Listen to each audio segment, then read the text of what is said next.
Classic Ford of Shelby, 1775 East Dixon Boulevard. Online at classicfordoфshelby.com.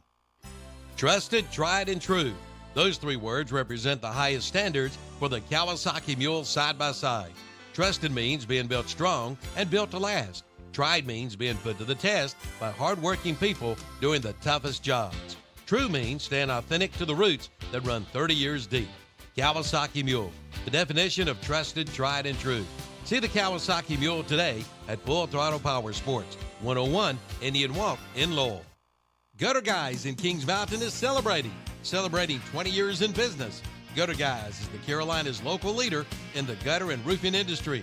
Their team specializes in metal and shingle roofing and seamless gutter solutions tailored to enhance your home or business.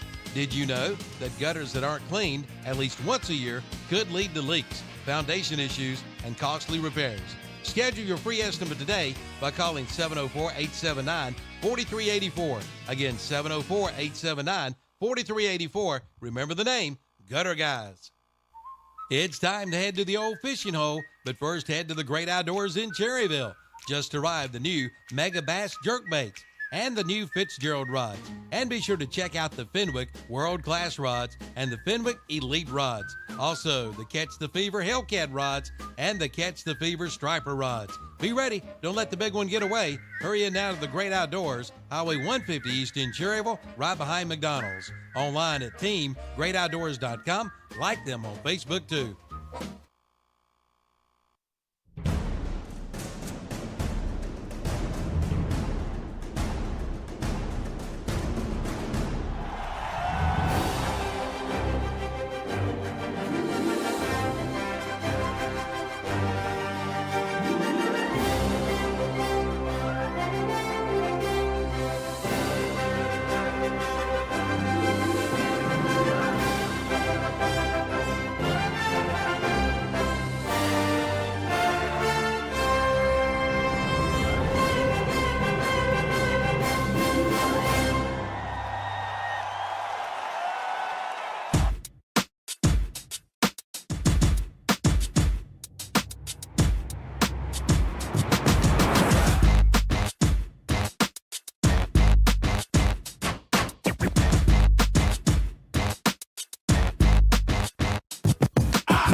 Good morning and welcome to another Saturday Morning Sports Talk with Kevin, Zach, Tom, Terry, and Chip.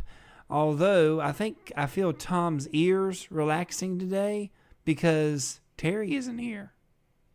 So, oh, there we go. It'll be a little less eventful today. Terry's not here, but I do want to thank before I forget. Maggie Earl was a WHS scholar athlete. Can you wait 2 seconds? Because I'm going to pull up her picture and going to do all that stuff here in a minute. I swear I was going to forget. He was eager. McDonald's. He was eager. It's McDonald's time. It's McDonald's time. So I was just forgetting. I just want to make sure because I told her in class. She's in my first period class. I'll pull a picture up for her. Then on YouTube. We're going to give her two shout-outs. Two shout-outs. And I said, I'm going to forget Maggie, and she's going to be mad. I'm like that. I'm one of those guys. I forget stuff. So I'm sorry, Kevin. Then you get you a sticky note. Keep in your pocket. Tom, dude, don't worry about forgetting stuff. I thought a guy played for the Dolphins and he played for the Bills 2 weeks ago. All right, that was pretty bad. He said that was the key to the game. Yeah. Not only did I reference it, I said it was going to be the key to the game. If you weren't opining over there about basketball for so long, then maybe you could have said, "Hey, Tom, don't say anything." I mean, there's Maggie. Congratulations. Maggie. You're a WHS Scholar Athlete sponsored by McDonald's. Maggie's a great kid, plays basketball, plays volleyball. Do you want to read the thing?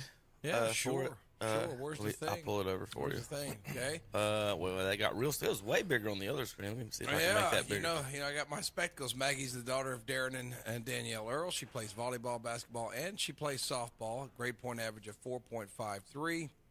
Advanced courses include English, business, law, economics. That's my class. Personal finance, Spanish, art appreciation, general psychology, chemistry, animal science, math, hospitality, tourism, anatomy, and biology. Wait a minute. Which one did you say was the easy A again? The easy A is personal finance. Which one's the SA class? Oh, yeah. She is a member of the Excel Club, FCA, National Honor Society, Star Camp Counselor, and volunteer for Union Elementary Science Fair. She's a member of the Hope Community Church and is involved in the labor of love. Community activities include Star Camp, counselor for Cleveland County Sheriff's Office, and American Legion Baseball World Series volunteer. After college, Maggie plans to study health and physical education to become a coach and teacher. Older sister did the same thing. Her plans are to attend Gardner-Webb University or Appalachian State University. Your school, Kevin. So, congratulations, Maggie. She plays softball for my sister. Do what now? She plays softball. She plays softball at Burns. Yeah. So my sister's the head coach. Oh, I did not even realize Joni? that. I didn't realize Joni Wellman was your. Yeah. Don't hold that against her. Okay. Right. No, Joni's a good coach. I did not realize. Don't hold the genetic connection against her. I did not realize that consanguinity. I apologize. Well, there you go. So she's much better looking than I am. It's hard to connect us. It's the Kevin Bacon rule, Tom. You're 6 degrees from everybody. That's right. The McDonald's KTC Broadcasting What's Up Shopper Athlete Awards recognize a student athlete not only for the accomplishments in athletics, but also for overall achievements. This is the same McDonald's that does sponsor our show here on Saturday morning, so I want to thank them for our breakfast and the sponsorship of our student athletes. I know Terry and the gang here and everybody are they appreciate the scholar athletes, but we're more worried about the biscuits, I think. So, JP, what'd you have this morning? I have a sausage, egg, and cheese mint muffin and a strawberry cream pie waiting for me and a chocolate milk. You went for the chocolate milk today. Does it have a picture on it? JP, I can show you. I thought a picture of, is it a guy with glasses holding a toy poodle or something? With a birthday hat on? Yeah, with a birthday hat on. It's actually missing since 2020. It's actually it's a mustache. Oh, okay, all right. So it's not our estranged employee. I want to make sure I did that right a minute ago because I had the screen covered. But for the folks at home, I want to pull up her picture again just in case. Yeah, it looked right on there. That I did do it. Yeah. Right there. So I'm gonna go back for just a minute. There's Maggie Earl, our high school McDonald's Scholar Athlete of the Month. Can't remember which month she actually got it for, but each high school, our local high schools, we give one a year. So it's basically the Scholar Athlete of the Year at Burns. Is basically how that. We don't give one every month to a kid at every school. So every school gets one award a year, and so Maggie Earl is basically your Scholar Athlete of the Year there at Burns, basically, if you want to put it that way, Tom. So, big honor. I do have another one here to go over in just a second. Let's see if I can pull him up. Wherever Maggie went, I probably should go over to the What's Up Shopper one. I think it's on that account for sure. We've got them posted on the What's Up Shopper account on Facebook, folks. Check it out there. What'sUpShopper.com, local advertising for our local businesses in the area. Our other local Scholar Athlete, I do have one at West Lincoln, but I haven't got the information for him yet, so we'll let Terry, I think he's supposed to get that and bring that in. Our local Scholar Athlete at Crest is Amari Adams of Crest Haskell, also known as AJ. If you listen to football, you heard plenty about AJ there in football. So let me pull this over. Oops, see, it did mess up probably when we did that a minute ago, Tom, because I moved that screen. All right, let's see. Easy fix here for you guys. How about this? We're going to make Chip read this. What's this? It's changed inputs. How about this? Let's see if this works. Well, it says no signal is on Chip, so that didn't work. I can read that part if you need me to. Well, you do what? The no signal is on. I can read that part. Maybe it's not on. There we go. Chip, can you read that part over here? Can. AJ's the son of Sean and Jamara Adams. I hope I'm pronouncing that correctly. And plays football and basketball AJ has a 4.5 grade point average. Man, the days of high school GPAs. Advanced courses include AP Pre-Calculus, English, Literature and Composition, English Language and Composition, U.S. History and Human Geography. AJ is a junior marshal and a member of the National Honor Society, Beta Club, and Honor Society. AJ is a member of, oh boy, anybody can pronounce that? The Walls Memorial. Kiwanis, isn't it? No. It's probably the Wall. The Wall. Oh, Okay, the Walls Memorial Baptist Church. Sorry about that. No worries. I was afraid there was a church in the community I wasn't familiar with. Community activities include providing homemade Christmas cards for nursing home residents, school fundraisers, and setting up events for the sorority group. After graduation, AJ plans to attend Davidson College, good school, and pursue academic and an athletic career. Congratulations, AJ. So more than likely, you see something in the KTC Broadcasting House of print in all caps. That's a Calvin Hastings special right there. Back before, you text each other and all this stuff, you had to print really big and read things out, everything out on the air. So it was much easier to type things out that way and make it real big. So that's how that's typed real big and in caps for reading and for him and for others on the air. That's how I used to do it. Time I did that on one of the projects that happened. The guy lost his mind. The copywriter. So the copywriter is the guy that where you're supposed to write it like you want them to read it, and that is the most in particular class. Every apostrophe, every little thing like that was, and he would sit there and read whatever you wrote. He would read it in front of the class, and he would emphasize everything. So he would be a real jerk about it. So that was nobody like that guy or that class. So it was the worst, probably one of the worst classes I ever took. Just in general, like, man, I just don't want to go to this. Like, it's not hard, but it's just like, I got to deal with this dude. He's like, he thought it was his show, I guess, or something. You know what I mean? Yeah. But anyway, that was just a weird class. I had a lot of good ones, but that one, weird guy. But anyway, looking at the Scholar Athlete Award, just typing and thinking of weird words in the English language. Zach, we were talking the other day, just to type out Scholar Athlete and get that right. Is the words. When you type that fast, some of those letters end up getting typed in reverse order sometimes. So I want to give a shout out to the plaque makers for making sure they spell all that. It says scholar right. Squalor Athlete. That'd be bad if they misspelled scholar on the Scholar Athlete Award. So good job for them. So thanks, McDonald's and Mr. Kuthan and everybody. We got a big show today, guys, here on KTC Broadcasting. We've got NBA, a lot to talk about. Luka Doncic last night. Did you see that? 73. What's going on with everybody dropping? Who's the last points? guy? No defense. Somebody had 70. Embiid. Yeah, Embiid, Joel. Yeah. And Devin Booker put up, 50, 60 something last night? Tell you what the analyst said later when we talk about it a little bit, but I don't agree with their analysis. They said they're way more skilled than anybody's ever been. No.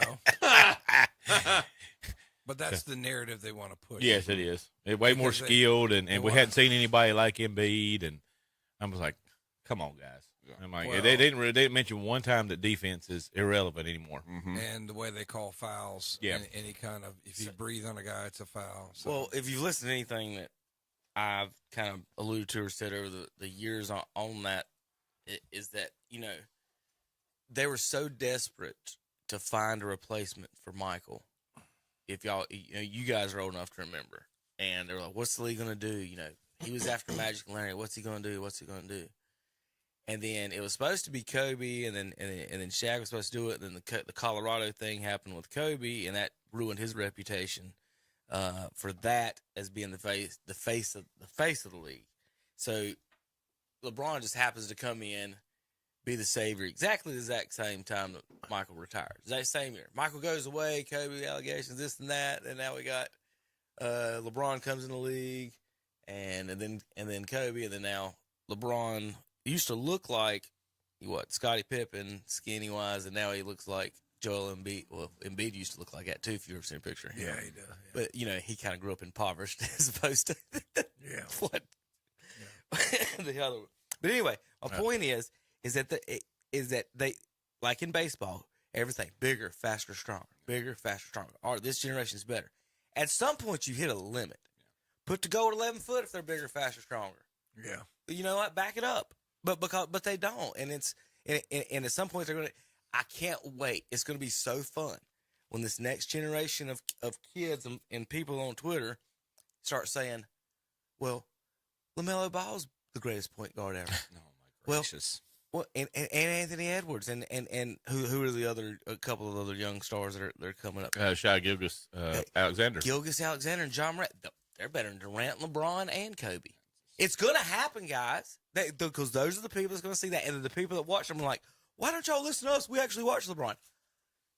Thank you. It's what we said for 20 years. Yes. People that actually saw it's like the Bible's act. The people that saw Jesus wrote a book about it, and it went pretty well for the last couple thousand years. But the people that actually saw it, and but at some point, I'm saying is that there's a line to where how many points they're scoring 130. That was 130 something points in that game in one of those games last night, regular season. So if it's going to be bigger, faster, stronger, does that mean these guys are so much skilled it's going to be 200 points? Is that what we're going for in 10 years? Is that the goal? It's not the only barometer, but I think there's a thing called the eye test. And I do think regulation 148, 148. Right.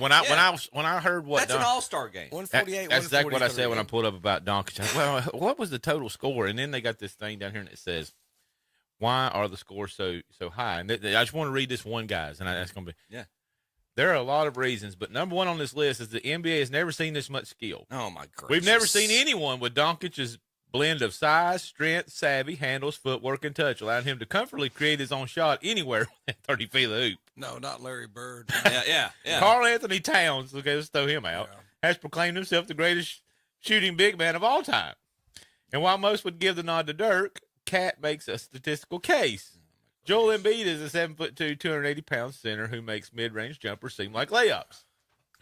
So is Devin Booker, who is potent whether he is creating for himself on playing off the ball, and the modern scheme gives these stars space to display their wide array of gifts. Yeah, Magic Johnson or Oscar Robertson certainly didn't have the ability to create for themselves or for the rest of their team. It's just go back to the point again. LeBron, and I will make this. LeBron is arguably. He's got to be in the top three, or I would say top three in terms of the greatest all-around athletes the sport's ever seen. I'll give him that. But to Kevin's point, we saw there is just something different, and it's not the Gatorade commercials. It's not the Be Like Mike. There was something different when Jordan was on the court. So I got a Stephon, and I can't play it because. Of course, he dropped the F-bomb. He's got an immeasurable quality, and what I have said since he retired is I will take him over any other basketball player because he's not as intimidating an athlete as LeBron was. But whatever way it was, he was going to will his team to win.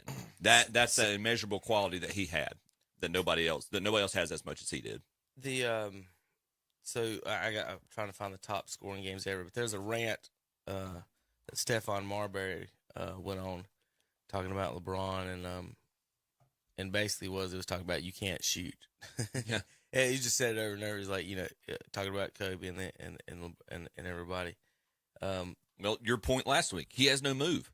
Well, no, it's the run through it. So I've got a bunch of fun NBA. We've got some NBA highlights and stuff, and of course, Tom, We love our Hornets. They're well. They beat like one of the best teams in the league, and then lost to the Pistons. Yeah. You got it. That okay? Yeah. Who'd they beat earlier? I saw it this morning. Yeah. Where did you get that on? It's on ESPN. You pull up Luca's headline. Who'd they beat earlier? They beat a good team though. Gosh, who'd they beat? I think they're the Hornets against the first place teams in the league. Hornets. That's when Cat scored his 62, and they beat them. Oh, that's right. They did beat. Yeah, and the coach was pissed off, and they beat who? Karl Anthony Towns scored 62, and they beat Minnesota. Timberwolves. Minnesota. And so the coach benched Towns because he was mad at him. And because he was saying it was selfish and not playing good defense and or passing the ball and all that other stuff. So let's see if I got to make it smaller just to fit. The Milwaukee Bucks have one of the best records in the league, fired their coach. Yeah, that was interesting. They've got 5 coaches they've had Giannis, by the way. I don't know. Well, everybody said he probably got fired because he tried to cut his brother, so they fired him. So if you want to know the top scoring games in NBA history. Wilt Chamberlain, of course, with 100. 1962, Kobe 81, Chamberlain 78, Luka Doncic, Wilt Chamberlain, and Shelby's own Crest High School's David Thompson in 1978 scored 73 points. So Luka ties David Thompson and Wilt Chamberlain. Chamberlain scored 72 in 1962 as well. Damian Lillard, Donovan Mitchell, Elgin Baylor, and David Robinson famously scored 71 on the last day of the season to win the scoring title over Shaquille O'Neal. Wilt Chamberlain with 70, Devin Booker with 70, and Joel Embiid with 70 points in a game. So out of the top 8, 5 of those are one guy. That's well, they'll talk about the competition and whatever. Maybe what you can say whatever you want to about it. Chamberlain was the ultimate athlete, though. Like it's not like he was not a really good athlete, and that's you've got to put him in the same conversation with LeBron. Just that's with something you're not taking away from him on that. How athletic he was for his size. Wasn't after that season when they came up with the 3-second rule? I'm not sure. I bet it was. Tom, I've never heard the history of the 3-second rule. No, it was because of Wilt Chamberlain. Yeah, I just can't remember what year it was. That's the one thing he always trumped Jordan with when they talked about who's the greatest of all time. He said, they never changed the rules because of you. Yeah, because he had that had to be the year. I bet if you look up 3-second rule. Well, they weren't allowing dunking at first when they started too. Him and Kareem. That's why Kareem had to develop the sky hook. Was the dunk was not allowed. Oh, and look at too. At one point they were talking about he was so selfish because he scored all these points. So one year he purposely went out of his way not to score points to lead the league in assists. Yeah. Well, the coach told him score all the points you can. I'm sure. It's not. Well, you know how the media had to treat him back in the 60s. I'm sure. Yeah. But I'd be interested to see that. Now, the 3-second rule is the least enforced rule in basketball at all levels. But. And to be fair, he did have a kryptonite, Bill Russell. Oh my God! He makes Andre the Giant. So there is a picture of Wilt Chamberlain and Andre the Giant with Arnold Schwarzenegger. Wow.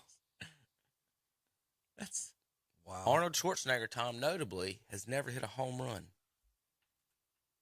No. I've been told all you have to do is stick a needle in your arm and you're a home run hitter is all I've been told in my life. Oh, my God. Can we really go in there on that? I'm just saying. He's also never been WWE champion, has he? Probably not. But they don't have an executive anymore. He resigned Yeah. So Chamberlain is about the same height as Andre. Andre, of course, has got giganticism, so his hands are a little bit bigger than his head, of course. That's the biggest head in the world I've ever seen. You seen him hold a beer can? You seen that thing where you can't even see? Yeah, like the Coca-Cola minis or whatever those little. Yes. I still think if he would have took better care of himself, he would live longer than he did. I know it's hard with his condition, but when you see that, that's just ridiculous for a guy to be that size. The amount of alcohol he was drinking probably didn't help too. As he far would as drink not a case of beer, a case of wine. Yeah, it's like 12 bottles, I think is what it is. And it wouldn't even make him. It's like it wouldn't even make him buzzed. It's like Captain America. How was Ric Flair still alive though? He's fermented. He's still alive. Did you hear that, Tom? He's fermented. Yeah, I heard that. But he said, I don't know how much he exaggerates, but before a term, he said we would just go and wrestle. We go to the bar. I'd drink 25 beers. I'm like, how are you still alive? They said Andre was in the hundreds. So I want to show you some highlights of some Charlotte Hornets basketball. And when I say highlights, I was about to say quote. The word you can take the word highlight however you feel. So we're going to start here from the start, Tom. This is them and the Rockets with 55 seconds left in the game, and it's so good, Zach. We're going First quarter. We're going to play the audio. First quarter, 55 seconds. First quarter. Let's see if we got that. Into the ball game, Leaky Black. Brick. Long rebound, Miles Bridges wants to run. PJ about threw it out of bounds. Hornets squander a Raptors blow the alley-oop. numbers advantage, and then on the other end, Houston Hornets back squanders the an other way. opportunity. He lost it on the White way beater down. throws it away. Oh my goodness! Wow. Chop goes right off the shoes. It's such a disgrace Into the ball to game. the league, Charlotte City. It looked like a game of dodgeball. Nobody. We've got a known wife beater out there just running around, just dribbling the ball off other people's legs. Like, he shouldn't be on the team. And he's like, I'm ready to make Charlotte my home. Terry Rozier got traded, didn't Yep, he? he did. Yes, this week. Rozier was traded for Kyle Lowry and a first-round pick, a protected first-round Partially. pick. I don't know. I don't understand the partially. 27. It's partially. It's weird. It's partially, and they give us a grade A for the trade, and we're like, we got a 30-something-year-old Kyle Lowry that. They're going to trade Kyle Lowry for another draft pick. Is what they're trying to. They're trying to pull a draft. When pick. you gonna get a second for him? They're trying to pull one out of Toronto. I They're think trying to a stack future out of their Toronto to get him back. I like back that. I mean, there. So did I hear Leaky Black was playing? Yeah. oh yeah, Yep. Straight out of Carolina. Have you not heard the Charlotte Hornets announcer doing the Leaky Black free throw? Have you heard the Charlotte Hornets announcer, Tom? Yeah. He's a little crazy. Yeah. He's a little wild. That's the one that goes, timeout, Hornets. No, I'm talking about on the radio. Yeah. Oh, that guy. Yeah, I've heard him too. Yeah. Oh, okay. Well, just Zach, go ahead and turn him on. You got to remember, Jacob likes the Hornets. So when he's home, we watch the Hornets game. Well, this is He's never made a free throw. this is him talking about Leaky Black shooting a free throw. He's never made a free throw as a pro, but he has now. I love Leaky. He's never made a free throw as a pro, but he has now. I love Leaky. So was he in the G League for a while? Who, that announcer? No. He should be. No, Leaky. No, he was at Carolina last year, wasn't he? That's Yeah. what I'm saying. He was at Carolina last year, but I'm saying, did he Yeah. go to the G League and bring him up? I 'Cause, think I so. mean, yeah, it must have been it because I don't remember hearing his name on in any of the highlights. I know they had Leaky and Puff. Remember Puff? Yeah. He's at Penn Yeah. State, isn't he? Puff Johnson. Yeah, he's playing for Penn State. He ain't doing much better for them than he did for us. No, I was like, About 5 points because a I can game. remember Kevin saying you can't win with one guy named Leaky and another guy named Puff on the same I mean, team. it did well. Yeah. They Too did- bad they didn't have they- the Magic Dragon sitting on the bench. That's the only reason why I can remember. I can remember, and I'm sorry that Terry's not here. That Draymond Green was not invited to try out for the Olympic team. Thank Neither God. was LaMelo Ball. Oh, his daddy would be mad. Yeah. Here's the Olympic roster of finalists. There's about 30 people. His daddy on could this. beat everybody on that list. Abadejo, Allen, Banchero, Bain, Barnes, Booker, Bridges, Brown, Brunson, Butler, Caruso, Steph Curry, Robinson, Young, Anthony Davis, Durant, Edwards, Embiid, Fox, George, Halliburton, Harden. So what they do is they take these guys and basically they all kind of practice and stuff and they have tryouts and they go through and they end up taking like 20 people and they narrow it down. And basically whoever's healthy or don't have a vacation in Rome. And that's who plays on the team at the end. So they'll figure it out at some point. Who. So this is going to be the better team than the '92 Dream Team coming up, right? Oh gracious. That's Listen, what the if it's narrative. not- That's what the narrative's going to be. If it's got LeBron on it, they're looking for what, bronze medal? Maybe. And they don't have Kobe to save them now. No. I'm Curry. not. I like Curry, but Oh. he kind of chokes too. So So I got here's a quick Julian Edelman, the only time wide receiver from New England. Oh yeah, I've seen this. This is good. Is him this week talking about the time he met Michael Jordan. I got a Jordan story. Tell me. We're playing Super Bowl 2014. The week before the Super Bowl, I took my folks to dinner, and I roll up, and I see Derek Jeter and Michael Jordan. And I'm like super starstruck. I'm about to play in the Super Bowl. And I go up, and you could tell Jeter's a very charming guy, welcoming. I go, Mr. Jeter, Julian Edelman, I'm playing the Super Bowl. I saw Jordan. He was kind of like standoffish a little bit. And as soon as the conversation's about to end, like 5 minutes in, I'm about to leave, Jordan comes up to me, and he goes, hey, kid, I got a bunch of money on you. Don't fuck it up. And that's the only thing he said to me. And I go, Yes, Mr. Jordan. I didn't know what to say, but God, yeah, it was crazy. I got a Jordan story. Don't mess with my money, boy. I got a bunch of money on you. Oh man. Let's see. Here is Anton Jameson talking about. It was a longer conversation with him. This was him talking about a phone call he had with a former player who's now a coach, talking about coaching these coaching the guys. And Chip, what I was kind of what you were talking about earlier as far as the Jordan stuff. The if you know anything about the Carolina stuff and him at Dean Smith, if you played with Dean Smith, and you were fundamentally sound, like in every aspect for the most part. The Stars were, and that's why he had so many players that were NBA All-Stars. Anton Jameson is the last Carolina player to make an All-Star team or average 20 points in the NBA. He was recruited by Dean Smith. Yep. No Roy Williams recruits, no Matt Doherty's, no Bill Guthers, nobody. They haven't had a single All-Star since Anton Jameson. This is him talking about a phone call he had last week. Jamal Moses is a good friend of mine. I had him in Cleveland. And I congratulated him when he got the job, and he was like, Twan, I'm teaching them how to set a proper screen. And he's not talking about rookies. He's talking about guys that have been in the league for 2 or 3 years. And I'm just like, we learned that in college. Fundamentals and things of that nature. So high school. The game of basketball has changed. I mean, imagine us playing in today's game. But we've not seen more skill than we've seen now. So Tom, a couple points I get from that. He went to Providence High School. So one point I get from that, at no point at Providence did they say, Antoine, set a screen for someone else. That's true. That would be true. At no point, because he said I learned in college. but in just the high school basketball I've watched, it's amazing that it's something simple that I used to teach kids. It's like when you set the screen, turn, a lot of time you're open. Yeah. But you don't see kids do it. It's like they're more into like.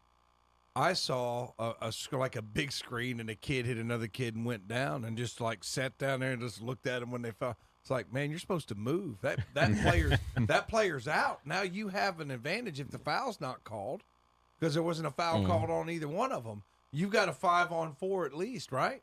Go play. It's like they don't understand what to do after a screen.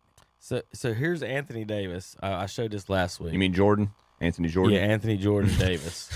Off the backboard. So watch this. Yeah, I saw this. Yeah. All right. Golly. All right. Now, compare that. Did you see Terry's favorite star, Jaylen Brown, from Boston? He tried to do the same thing. Tom, it did not work out so well. Easily, and tried to He only grabbed it with one hand. That's the problem. He barely made it to the rim. Yeah. Well, how are you not responsible for that guy once you're guarding him to let There that was happen? four defenders in the. I mean, they're all around See, him. but I will say this: if you're going to get away with that play, you got to know that after you're taking your shot, no man's responsible for you. You know what I mean? Like, okay, I'm guarding you. As soon as I see you go, I'm going to try to box you out because you're following your shot. So, I mean, that had to happen 3-4 times in a row for him to say, I'm going to throw Nobody's it off the backboard. around. Yeah. You know? There's Fundamentals are bad. That's what I'm saying. at this point is the time Jaylen Brown knew he had messed up.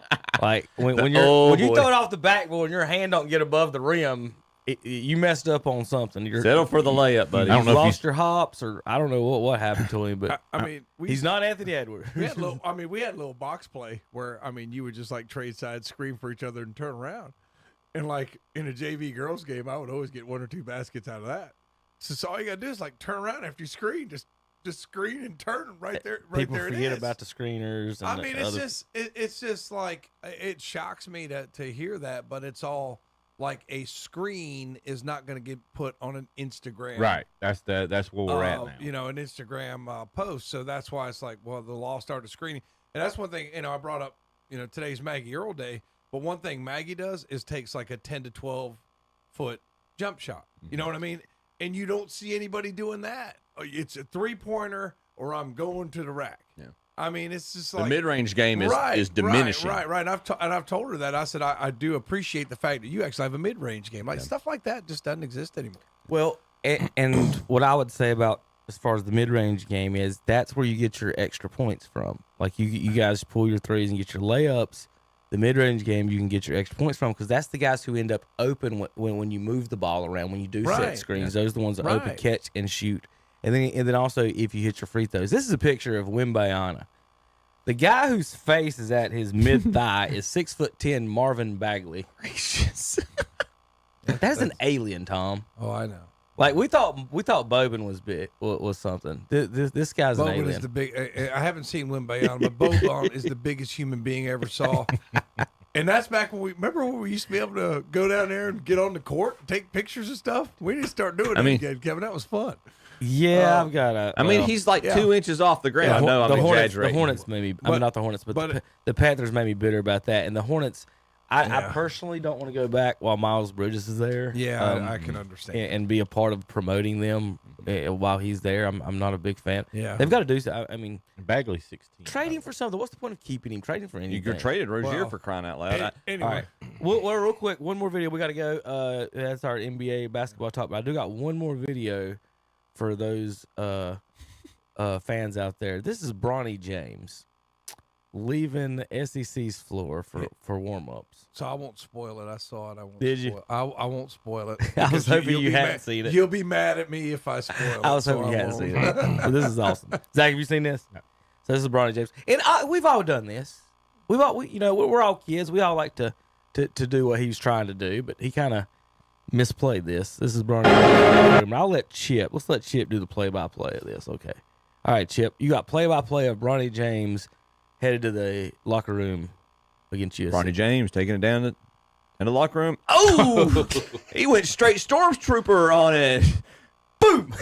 Straight stormtrooper. What okay? What an old reference. That's an awesome reference. Immediately put him in the concussion protocol before the game even starts. Is he okay? He's going in the tent.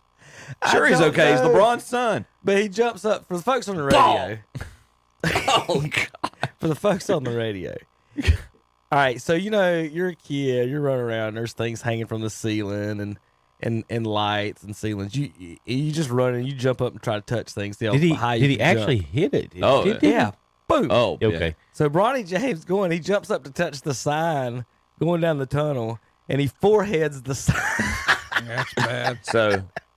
So I'll as a kid to Kevin's point, I was going. My mom was taking all of us kids shopping, and we go into this department store, and I see the doorway open.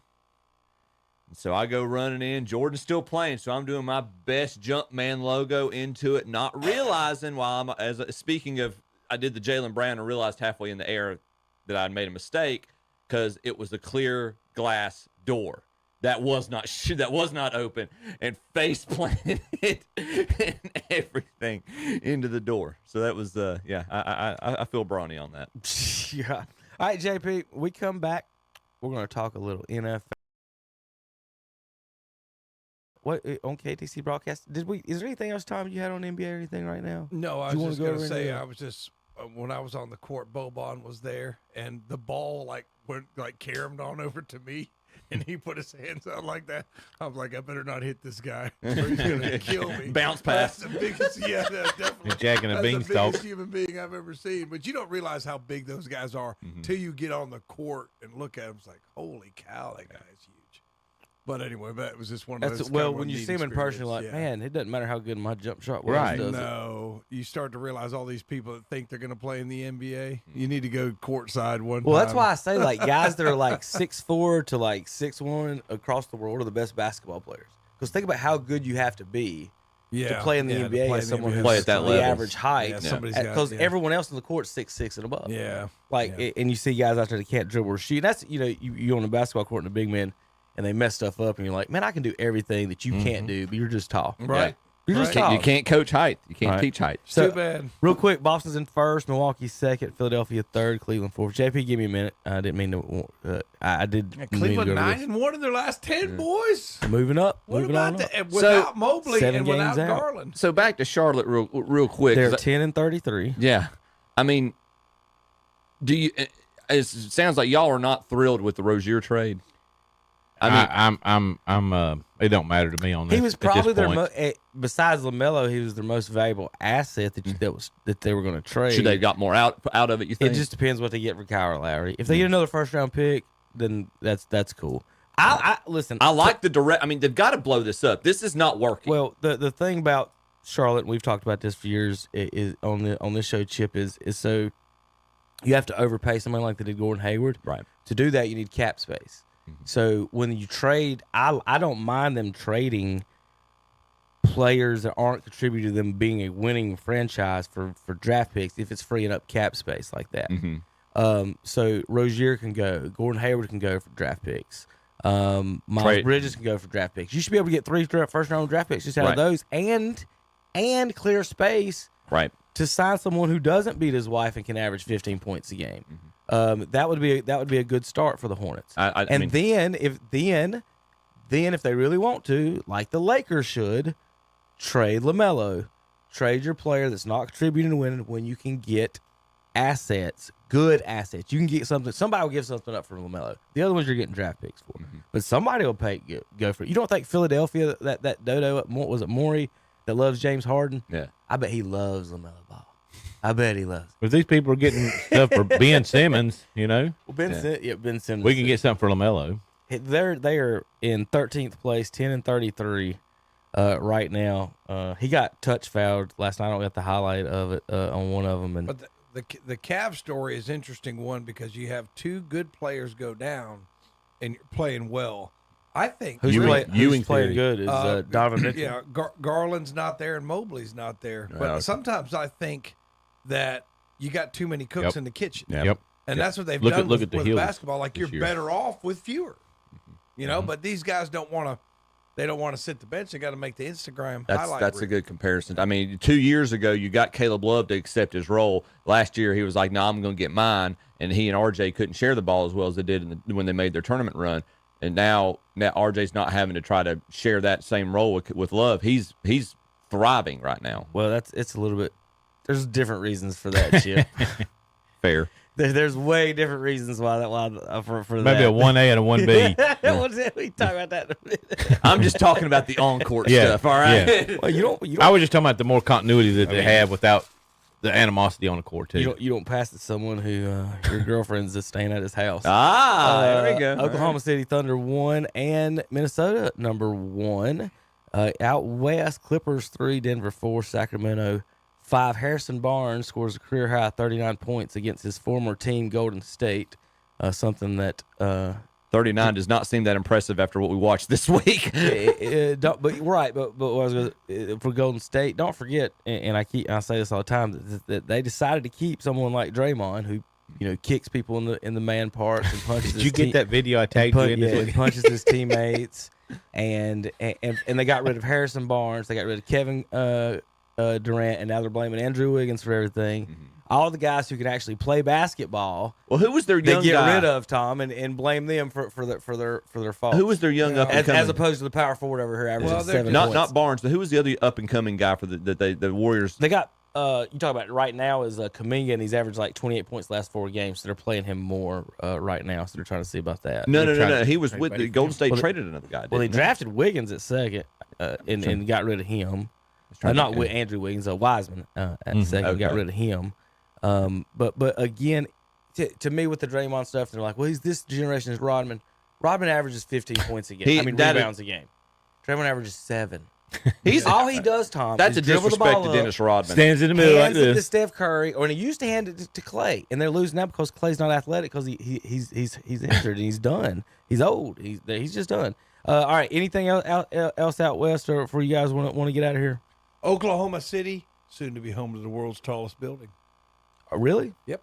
They're going to build the world's tallest building in Oklahoma City. All right. Well, just be They're careful. on the up and up. But NBA #1 team and the world's tallest building. Everything will be okay as long as they don't keep any of Clinton's records there. We'll be back in a minute. KTCBroadcasting.com. I'm on. Just around the corner, and ProMotion Motor Company has over 100 quality pre-owned vehicles ready to choose from, starting at $699 down. ProMotion Motor Company has on-lot financing, buy here, pay here, and over 17 banks to choose from for all types of credit. ProMotion has grown to be one of the largest independent automobile dealers in Lincoln County. So come on down and visit us at 2527 East Main Street, Lincolnton. Visit us online at www.promotionmotors.com or call 704-735-0303. Do you want a bright future for your child? Then be sure to attend the Gaston County Schools Showcase and Parent Fair. It's coming up Saturday, February 3rd from 11 a.m. until 4 o'clock at Stuart W. Kramer High School. The showcase is open to all families in Gaston County, and it's a celebration of everything that our schools have to offer. Parents can learn about magnet schools and academy programs, talk with school representatives, attend information sessions, and enjoy student performances. We hope to see you Saturday, February 3rd at the Gaston County School Showcase and Parent Fair. If you missed the North Carolina RV Dealers Association show last week, you missed out on some really great deals from Campers Inn in Kings Mountain. But wait, here's the good news. The sale is being held over at the lot in Kings Mountain. You can still get show deals at Campers Inn. There's manufacturer rebates too. You save thousands of dollars. Plus financing is available. That's Campers Inn, 615 Broadview Drive off Highway 161 South at I-85 in Kings Mountain.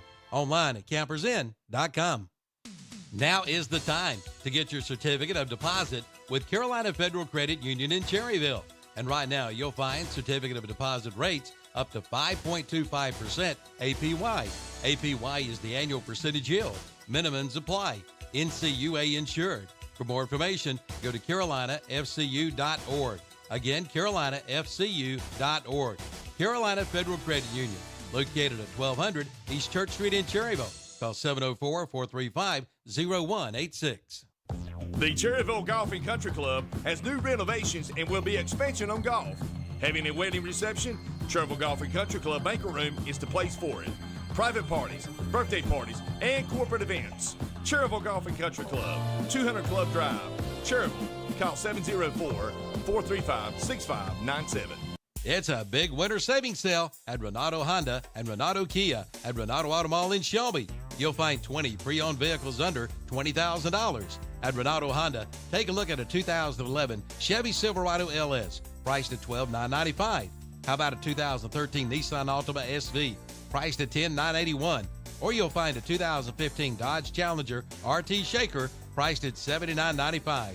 And check out the brake special in the service department for $159 plus tax at Renato Honda at Renato Auto Mall, 4423 East Dixon Boulevard in Shelby. Online at RenatoAutomall.com.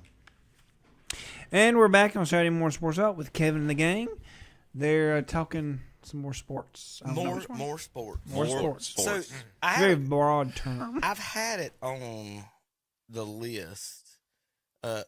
I've had a lot of baseball stuff that we needed to get to on my Twitter for a while, so I want to go through some of that before we get to our NFL and before I forget. We get past it like we do it like we have the past few weeks. So I'm going to pull up some of that. We're talk about the Panthers' new coach here in a little bit, Zach.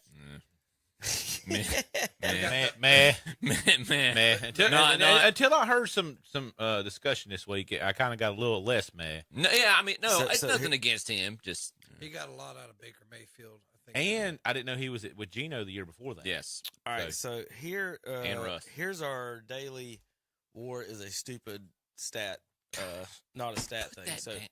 So basically, Tom, the guy with the more hits, more home runs, more RBIs, more steals is less of a player or the same player as the guy is the averages. So, and this is what my example to people is that you can sit there and have more of everything and this, and it weigh the same as someone who had walked 6 more times or whatever. The on base percentages. The on base percentage is the most.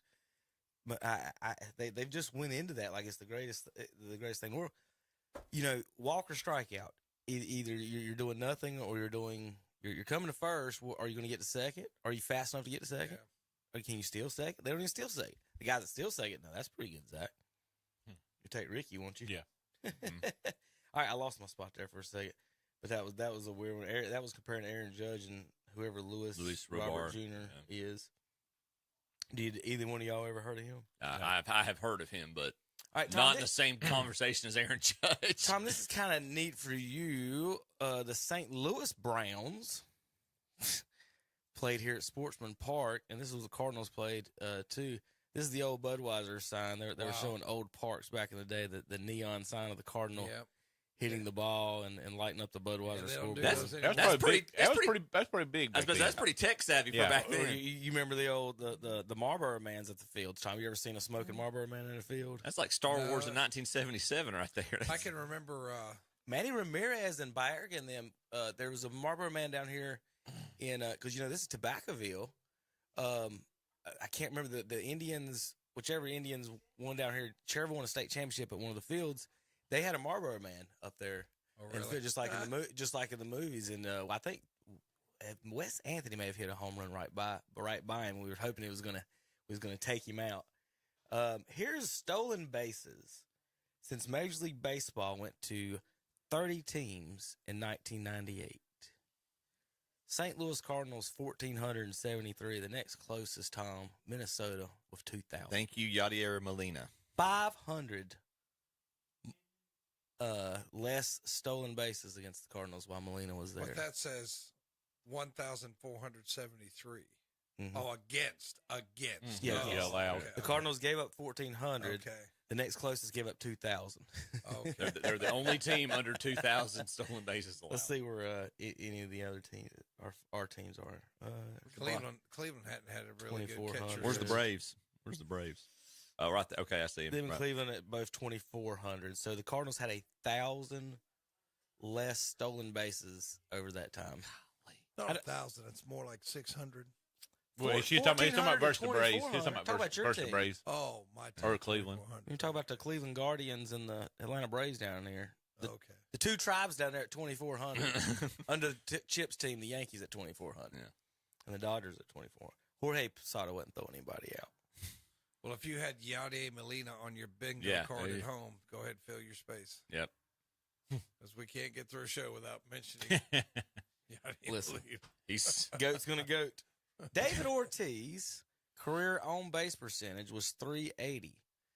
If Barry Bonds never hit a home run in his career, his baseball and struck out every time in those 762 times, his on-base percentage would be 4 points higher still higher than David Ortiz. Big Poppy. He's the biggest fraud of all time. No. Take that, Red Sox fans. I put A-Rod up there. No. A-Rod was a good baseball player. Well, but he could play shortstop and third base.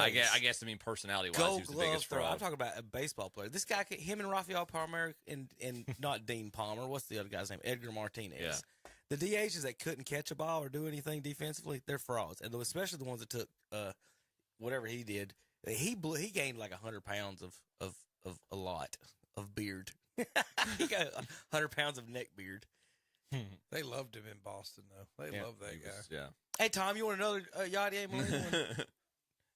Joe Mauer and Buster Posey caught 1,700 combined innings. Yadier caught 1,800. Them boys are just doing light work. 18,000. Just doing light work over here. What are they doing? Imagine how his knee's going to feel. What's Sitting in Yadier that doing now? position They all give the him a time. coaching job? Well, that's the thing. They've got him in the organization, but haven't given him an official title. They should have fired the coach, but the GM's kind of tied to him. Tom don't want to fire himself, basically. So they're basically giving him an extra year, from what I'm reading, to see what happens. And I don't know about all that. It don't sit right with me on that. Let's see. I know I got a bunch of baseball stuff to get that I had in the back. I got a good Cleveland Browns for you in a little bit there, Tom. For the folks that were tailgating up there in the winter. Where'd my baseball go? Oh, here it was good. The best player, and I'm going to research this because I'm not quite familiar with North Carolina's list. Mm-hmm. This is the best player according to the let me see the website. Baseball's Greatest Moments Twitter feed from every state in America. Cy Young was from Ohio. How about that? Mm-hmm. Y'all read some of those while I pull up John North Smoltz Carolina. from Michigan. Did not realize that. Gaylord Perry is from North Carolina. Yep. Willie Randall. Oh, did not know that. It says Ty Cobb was from Georgia. That's right. Yeah. That's... Willie Mays from Alabama. He's the Georgia Peach, Tom. I know. And then from Texas, Greg Maddux. That's Mickey Mantle in Oklahoma. Kurt Schilling, Alaska. Where's DiMaggio? Bonds, California. Didn't realize Kurt Schilling was from Alaska. Ricky Henderson, Illinois. Paul Molitor's from Minnesota. Which one was Ohio? Cy Young? Cy Young. Yeah, I guess it's hard to beat Cy Young. Some guy from Massachusetts looks like he was in it. There was somebody else from Ohio I thought was better than Cy Young. Who was it? God, there was somebody in the running. I remember looking it up. Ruth's in there. Mookie Betts is from Tennessee. Mike Trout, whatever. Was he Delaware? What kind of what do they scratch him out of? What do they do up there? Bryce Harper's from Vegas, I guess. Trotson, New Jersey, it looks like. Dale Murphy is from Oregon? Zach, watch this. Chip, do you think Jeff Bagwell took steroids? Yeah. You ain't hurt anybody's feelings. It's just whatever you think. 100%. Probably. 100%. Probably 100%. All right. What do you think Mike Piazza took steroids? Yeah. Tom? There's one guy you can tell. There's probably one guy. Did the mullet-wearing catcher with 400 home runs take steroids? Yeah, but not the good stuff. Not the good. He admitted to Andro, which what McGuire was actually taking. Andro, it was code for steroids back then. You still I know there was another, but it was an actual product. I know, but that's their cover. That's if they admitted to using Andro, that's to get them off the case of the actual stuff they were using. What I think they're all using something, but what's the difference between, let's say, you taking Andro and me taking whatever you call steroids, and we both, do 10 push-ups, and then we both go hit, and you swing and strike out, and I hit the ball. The difference is simple. Well, are you talking about? And that's what I'm saying. Like Mark McGuire's brother was a weightlifter like Arnold Schwarzenegger. He doesn't have any home runs, and so what I'm saying is that you could take the steroids. The ball will go a little bit further. Mark McGuire's home runs got changed from 450 feet to 500 feet. Mm-hmm. Barry Bonds' doubles got changed from 380 to 420. And that's where the argument is about the home runs come in. Like, Bonds was jealous that those guys were getting all. He saw what happened with Sammy Sosa. Yeah. He knows McGuire could rake it. They were friends and stuff when they were early. It's the same as Bonds saw what Sosa was doing and knew he was garbage. But it's the same as a golf swing, though. Yes, your farthest home run is going to go farther, but you also have a little more control in the hitting zone, so you can go 80% and still hit it out. Would you rather be Fred Couples or Bubba Watson? I'd rather be Freddie. I would too. So the guys that people can hit the ball. The hitting is something, and Deion Sanders said is the hardest thing to do in the world is hitting a baseball. And I think there's just bunch. You see Bagwell in the Hall of Fame and other guys, and you're just like, man, would he have even been, or some of those guys even? And Canseco accused him. He accused Pudge. He accused all of these guys. Well, he said you better put Pudge in if you're putting Canseco, Piazza, and Bagwell in them. And Canseco's been right about everything. In the modern era, there's two guys you could ask me, and I would, and both of them are Yankees, but you could ask me, and I'd flat out say no, they didn't dope. Who's that? You're going to disagree with me on both of them because you already have Jeter and Mo. If Jeter took steroids, I don't know about Mo. He didn't have anything to do, but if Jeter took steroids, he is the worst steroid taker ever because there's no power production. That's not what it was about though. So. If you'll listen, recovery, right? If you listen to McGuire and them, it's about it's when you get injured. He was having trouble getting back. He was getting hurt, and he was having trouble getting back. During the reason Andy Pettit took it, yeah. So it was a recovery thing as far as getting your body back to where it's supposed to be, and so like you're saying with Jeter and the guys that you don't expect him to, well, you would say, well, I don't think Jeter did, but Roger Clemens did. Andy Pettit did. Why would it? Why think about it? Like what you just said to Pettit. If the whole half the team is doing it, like the same thing with the Carolina Panthers that made the Super Bowls, that the whole defense was on steroids, and the punter. When the punter's on it, Tom, the defensive end probably is too. Yeah, that's big. But what I'm saying is that I'm not saying he's over. They're in the back. People when they say that they think these performance enhancing drugs, you don't think he was taking creatine? You don't think he was taking some type of substance? Everyone's taking a substance. It just depends if it's classified at the time. Andrew was not illegal at the time. Or if it was going under the radar. However Bonds or whatever they were doing with the HGH, they got under the radar with it, or however. Same with the U.S. Postal Team and Tour de France. It's hard, exactly. How do you police it at all? And there is a difference there to me, and this might be semantics to you, but there's a difference between legal and illegal, or banned. And banned and not banned. I'm sorry. And yes, that some people are going to say that's arbitrary, but I'm sorry. If it's banned, that's wrong. If it's not banned, okay, you can make the argument why it should be banned or why this shouldn't be, but if it's banned and you're taking it, that's wrong. And so, I mean, you've still got to follow the rules. I don't think any of them have been proven to be banned, to be taking anything that was banned at the time, have they? The argument is on the steroids. Giambi admitted to it in an interview when he was playing. The argument about the steroid, the legal anabolic steroids part, is that that's illegal. But Tom, am I right or wrong? Or do they not encourage stealing in baseball? And that's illegal too. I mean, That's stolen. Come on, man. baseball, but I'm serious. Baseball seems to be a game where, for whatever reason, there's like a cheating culture, and it's like you need to be cheating somehow. I mean, really, It's almost it's like NASCAR. That's as close to pervasive in NASCAR almost as it every can be. sport now, though. It's pervasive in almost. And I hate this whole. And I'm an idealist, and y'all, but this whole concept of competitive advantage.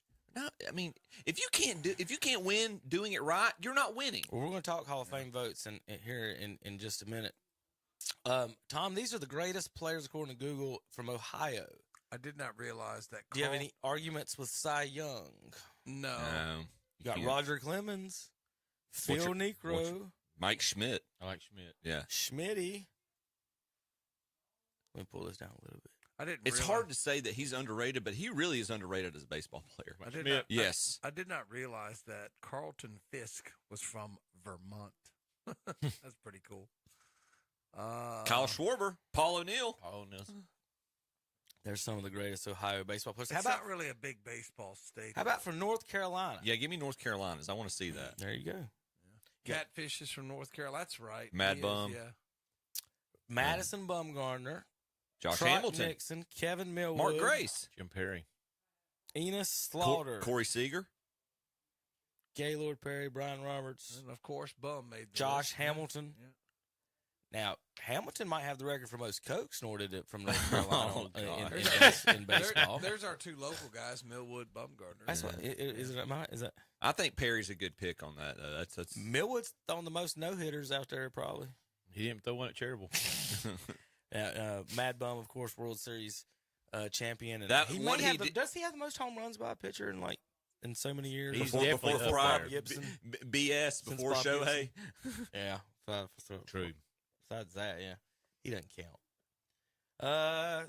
What do y'all think on that one? They had Gaylord Perry. As number one. I would think that's sound. I would think Enos Slaughter has an argument. Hoyt Wilhelm might have an argument. Yeah, they don't have Ted Abernathy on this. Zach. He's on everybody else's. I'm sure he's on here. He's on everybody else's. I forgot Brandon Phillips was in North Carolina. Forgot about that. Yep. Zimmerman. Mm-hmm. All right, got a couple more before we move on for NFL and talk about something that was fun this weekend. All right, this Braves fans, I'm going to warn you. If you're watching, you're going to turn your face. If you're listening, I'm just going to warn you. This is Kent Herbeck giving lessons on how to play first base, Tom. Didn't he play for the Twins? Yeah. You don't remember this? This is the controversial play at first base where he leg swiped Ron Gant right off first base and they called him out. Oh, yeah. So this is Kent Herbeck giving lessons with the help of the mascot from the Minnesota Twins this year, and this just may be the greatest commercial of all time, unless, like I said, Braves fans just might hit a nerve. want to turn away. That was in like the 91 series. 91. The best World Series ever. Hey, Joe, what's Herbeck doing? He's giving me some pointers on playing first base. So you got to keep your glove firmly on his leg like this, just in case he falls off. There you go. He's out. You think that's legal? It's probably a little bit of a gray area. In case that doesn't work, try this. It's like getting painting lessons from Michelangelo himself.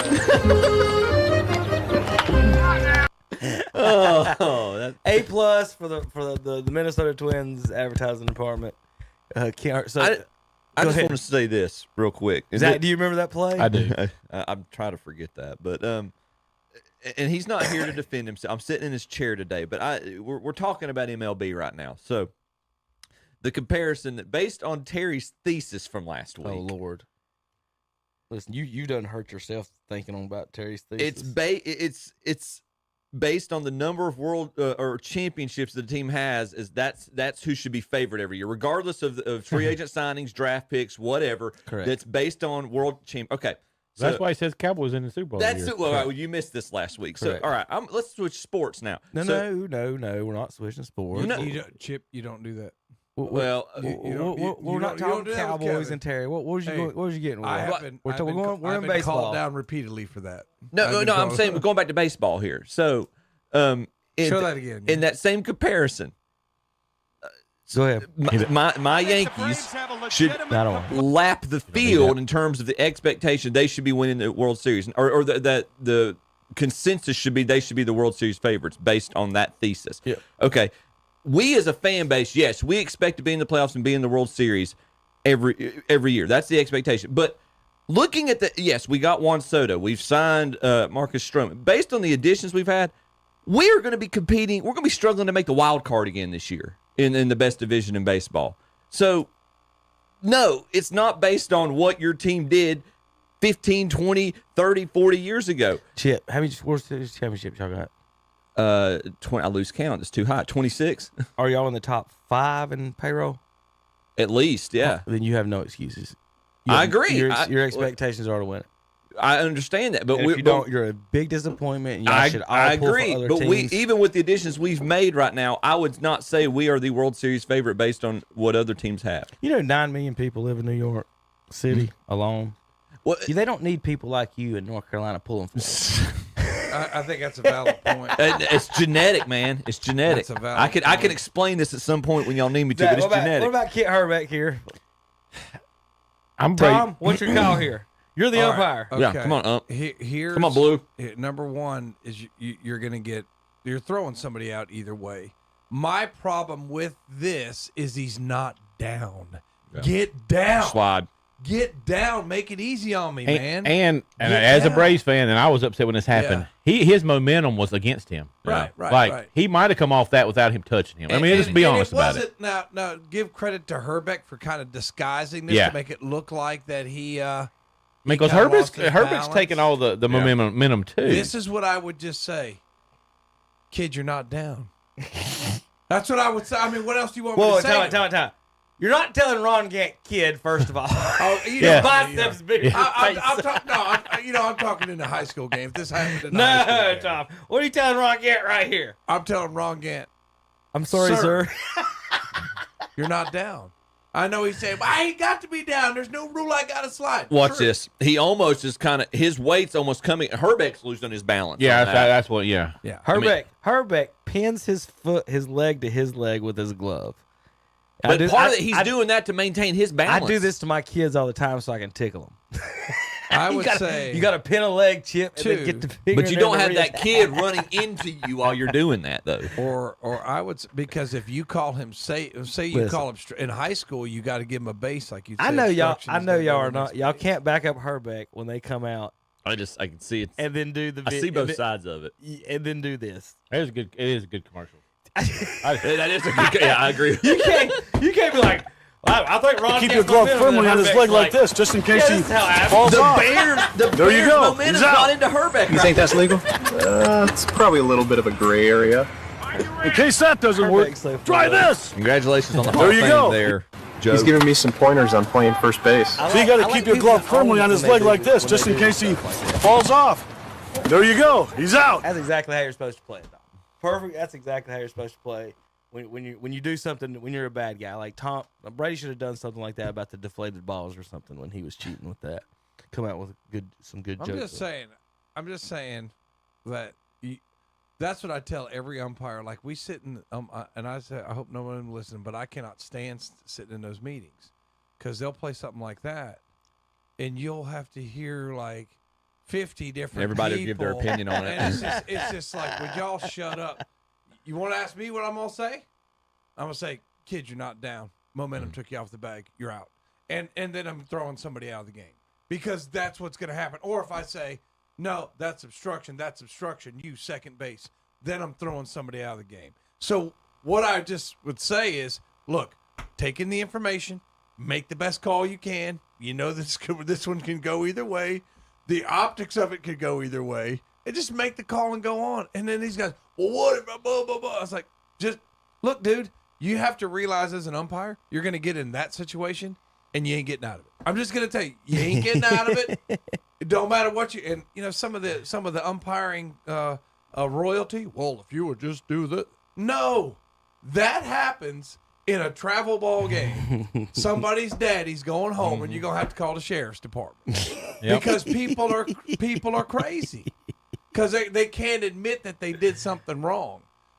You know, one of the things I was told as a beginning umpire is you punish the team that word I can't say up. That's the team that you punish.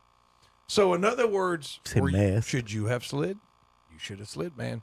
You're the one getting punished. He picked him up on the back. That's terrible. Well, if you don't round the base and go off 25 feet past it, you don't get picked off either. Yeah, I'm just telling you, man. This will make you feel old. McGuire's 62nd home run was closer to Willie Mays' playing career than today. People who saw Willie Mays' last game were closer to McGuire's 62nd home run than anyone today alive. Yeah, it's been a while. It's insane, isn't it? Been a while. I was at Ocean Lakes Campground watching it on the TV. Well, it just seems like it's not as long because we have so much information. Whereas in like the 60s and 70s, you would see something, but then you wouldn't see it again for so long. Yeah. And now you could see everything on YouTube. So it's like, man, was that really 20 years ago? Because you see it so often. It's just like you could go back and just like that play with Herbeck. You know, that was 30 some years ago. That was over 30 years ago, but it doesn't seem that long, I guess, because we can go back and revisit these things so much easier than we could in years past. That's Albert Pujols' senior portrait picture. Wow. Need to shave the mustache, man. Have you heard his senior stats? Yeah, the mustache. That mustache needs to go, man. He was intentionally walked in 55 of his 88 plate appearances by opposing coaches who thought he was way older than anyone else on the field. In his 33 plate appearances, Tom, he hit 8 home runs. Wow. Wow. They walked him 55, 88 times thinking he was too old. That's just something you can't get around. I intentionally walked a kid being down 25-1 and got yelled at. I hate the intentional walk, though. And in baseball, they never say, like, I want to walk the batter. They always mumble, put him on. And it's like I can never understand what they say. Come again? And they go like, put him on. Gesundheit. Like, what? Excuse me? Put him on. Thank you. Goes there. It's just one of those things. Do you think they should still have to throw the pitches? No, because it makes the game. I mean, you might as well just put him on. No, because that would count against the stupid pitch count now. No. That's not where I was going with that's what I'm going with. I know you are. You'd have to count it against pitch count. If you had pitch count on your bingo card, there it is. But it just speeds up the game, Kevin. I like the right. flow I of like the it game. too. I like it too. The flow. Absolutely. That's right. Flow of the game, I think. Do you like the changes they've made? I did see a kid in the league one time hit a home run when they used to throw them. Stepped out and hit it. Well, the pitch didn't quite make it so far. Kind of veered in. He got smoked. The reason I asked is I've seen a wild pitch thrown when they were trying to intentionally walk. So having that impact. So here's your list of. Jeez, that is not what I want. Is this a win or bust season for the Braves? What? Win the series. We're in the same position Didn't we they was just in the win one? 90s. Didn't they just we win got the team and we get there and we just don't. I mean, this is Freed more than likely Freed's last season with him, isn't it? Yeah. Well, they're not going to pay him. They gave him a one. I think they gave him a 1-year deal this year. Didn't they? They're not going to pay him what he's going to. He goes free agency next year. They're not going to pay him what he deserves. So real quick, is one for you. All-time shutouts leaders. Walter Johnson with 110. He is a beast. He was a beast. Nolan Ryan, probably closest to us, 61. Tom Seaver's 61. Bob Gibson, 56. All-time shutout leaders by current pitchers, 15. Clayton Kershaw. Adam Wainwright, 11. And they're at the end of their careers. Mm-hmm. Cueto, 8. Verlander. Madison Garner, 7. And the question was, is 5 career shutouts now the benchmark for being a Hall of Fame pitcher? I mean, with the way they do stuff, Nolan it might Ryan be. Had 61. He pitched in 4 decades. Like Bob Gibson had 56, and they're talking about is 5 career shutouts Hall of Fame worthy. Well, let's go on down the list till we get to 5. Tom, we're seeing more skill now than we've ever seen. We have. Clayton where was Clayton? Yeah, the most skill we've ever seen. Clayton Kershaw with 15 shutouts would rank all time 393rd. Yeah. There's a cool He's name. tied with Chuck Finley. Tom. It was a cow. And Rube Foster. Chris Carpenter. Chris Carter wasn't bad, but he's not one of the greatest pitchers of all Right, time. that's what I'm saying. I was looking for Rube. He's tied with 2 guys named Rube. There was some guy on the list named Icebox. What a name is that? That's awesome. I thought Catfish was great. Yeah. Icebox? We own. I bought a Catfish Hunter signed baseball at the History Museum on a school history trip, Tom. Huh. I can't remember the guy. Who was the guy that was the great pitcher for the Yankees that flew back to Ohio all the time and died in a plane crash? Munson's the one who Buddy was the catcher. Holly? No. Munson was the catcher. Oh, was that him? Yeah, Okay, it's it was 30 catcher. tournament. He had okay. his own plane. Like apparently, the year before, like even a few months before the wreck, he talked about what a piece of crap his plane was. Yeah, I couldn't remember that whole story, but I couldn't He was remember the captain. he was a catcher, Yes, not a pitcher. yes, Okay. correct. Okay. And the captain. Okay. He and Reggie did not exactly see eye to eye. Oh, okay. Yeah, I remember that from. I can't remember. I watched the special on, but I couldn't remember if he was. So I was looking for that. I said, "Isn't there a guy that was?" Yep. That pitcher, but no, he was a Thurman catcher. Munson. Mhm. Okay. So in the Hall of Fame, Baseball Hall of Fame vote, I'm trying to pull it will be Adrian Beltre, Joe Mauer, and Todd Helton. Only 3. Jim Leyland gets the. He was the manager for the Pirates, wasn't he? Yep, and the Marlins. A couple of different. He was the manager when In the the early- Sid Bream slide. Early 90s, and then he went to the Marlins, and they won it in the late 90s. And the right? Tigers. 98 or And- something. Yeah, and then he went Tigers later, I think. Yeah. Oops. We're gonna pull up the Hall of Fame voting results. Interesting about Leyland though, and I'm gonna pull up an old. That's why I say it. I thought it was Leland. Is it Leland or Leyland? I always thought it was Leyland, but I'm not 100% sure. You know, you guys are from up north and we're from down here, so it could be different. Oh, okay. It could There's be- another it could be Southerner different. that says It Leland, could be Tom, if different. that makes you feel better. So. That's another thing. There's a you know? good video of him cussing out Barry Bonds on YouTube. We can't play on the radio if you want to ever look it up, Tom. Just type in Leyland and Bonds. I'm thank you. I'm going to mark that down. Zach, I swear, You're going to say the same thing I thought. my whole life, I thought that Jim Leland looked exactly like my Uncle James. Yeah. James Mason. Yeah. That was one of the Hall of Famers that was up on I wish I could pull up a picture of him. I don't know if it would pull up. But one he of the- looks just like. There's one of the on the map you had a minute ago. The greatest players. One over there near California looked like James. And he got to pitch like in minors for him, and he monitored the church. Their hats looked exactly like that but it had an H on it for hats. When they play softball. You know, I just always thought that was funny. He looked just like that picture reminds me. Who's the guy in the movie Tremors with all the crazy weapons? Yeah. That's who he reminds Bert. me. Yeah, Bert. Bert reminds me of Bert. Was it married to Reba McEntire in the first movie? Chips going with the They old, killed him off in the last the one, old like movie. number 10. references today. Tremors meets Jaws 11. All right, we're gonna take a break here. JP, you ready for a break? Yeah, I got a thumbs up in there. He's awake. He's on the phone. When we come back, we've got NFL playoffs to talk about. Big weekend last week. We've got bad picks to do and more here on KTCBroadcasting.com.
Yeah, we're here. Well, what we forgot, JP, was I'm an idiot and said, hey, we're going to talk about the Hall of Fame voting. And then I said, let's get a break. So real quick, we do have Hall of Fame voting is in. The Hall of Fame is Beltray, Helton, and Maurer. And we're going to talk about some of the other votes. Now that those guys are in, we can our panel can can't argue with those guys getting in, but talk about some of the guys that are on the outside of the vote. You need 75% of the vote to get in. Billy Wagner, 73.8%. Chef didn't get in. I'm surprised Sheffield didn't get in. Sheffield's at 63. Andrew Jones is at 61. And that's the one that I think is the gravest mistake on here. If you're having a top 3, 5 greatest, best defensive outfielders of all time, he's in the conversation, whether you throw in Willie Mays, Ken Griffey, Andrew, Bo Jackson's 3 years in baseball or 5 years in baseball. Mike Trout. Oh no, never mind. Oh, Mike no, Trout. he's I'm everywhere. sorry. He can't catch. We said He can't catch. I'm sorry. Not getting walks.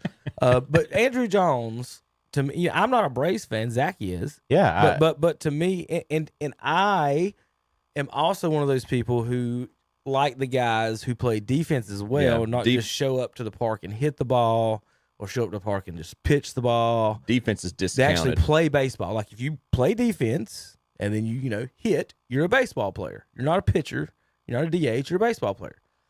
A-Rod's at 34. We all know, that, and Manny's at 32. That's the performance enhancing vote. Anti-vote. They may get in on the committee or whatever the post committee, Veterans yeah. Committee stuff, whenever that comes around. Sheffield's the in-betweener on all that. That's for true. Yeah, because he's getting some that don't believe he did something that does. He's getting that mid vote. So I'm in the consensus that Sheffield ran the same career as Bonds. That's 50 to 75% of it. He probably wasn't. Sheffield swung really hard. He did, and he lived. You could tell he just. I mean, he's a big dude, just swung hard. And he popped. I think he's got the most pop-ups all time. He did. It was the way he swung. That little waggle. Oh, it was. And he also hit a lot of line drives. Right. And it barely went out. He smoked it. But, it was heat. But again, I think he played a lot of years at the end of his career and still looked good. And What's one of the sabermetrics? I'd love to see his hard hit ball percentage or whatever, you know what I'm saying? Those guys that stay ripped and big near the end of their careers are the ones that, I question for it. But early on, I don't think anybody ever said like in the early years of his career. And he he either did or he almost got the Triple Crown or whatever. Whatever. But again, to me, he was on the edge no matter what. I always thought. I never thought of him as a definite. Did you, Tom, or did you think he was definite Hall of Famer? I was always on the edge of whether he was or not because he wasn't one of the. Because, like you said, Bonds, McGuire, Griffey were all better than him during his era. And I think you said it all right there, Kevin. He was just overshadowed by. It's kind of like who are the other good golfers while Tiger Woods was in his prime. Like you can come up with David Duval, but you got VJ that kind of took up a little bit of time. VJ, Ernie Els are kind of those are kind of, and that's me. That's but he was so much better. That's an obsessed fan. Yeah, right. Because it's the comment you made about the NBA earlier about the skills. They push the same narrative on the PGA. We've never seen this many good golfers. I love Jack Nicklaus's quote, and I will always stick by this. There are more good golfers today. ... There were more great golfers when I played, and the stats back that up. Yeah, I think that when it gets a little crowded, that a guy that's really good might get not as much attention as he would otherwise. Well, so you look, and I'll stay with the golf analogy here. Tiger, obviously, 15 majors, second most all time.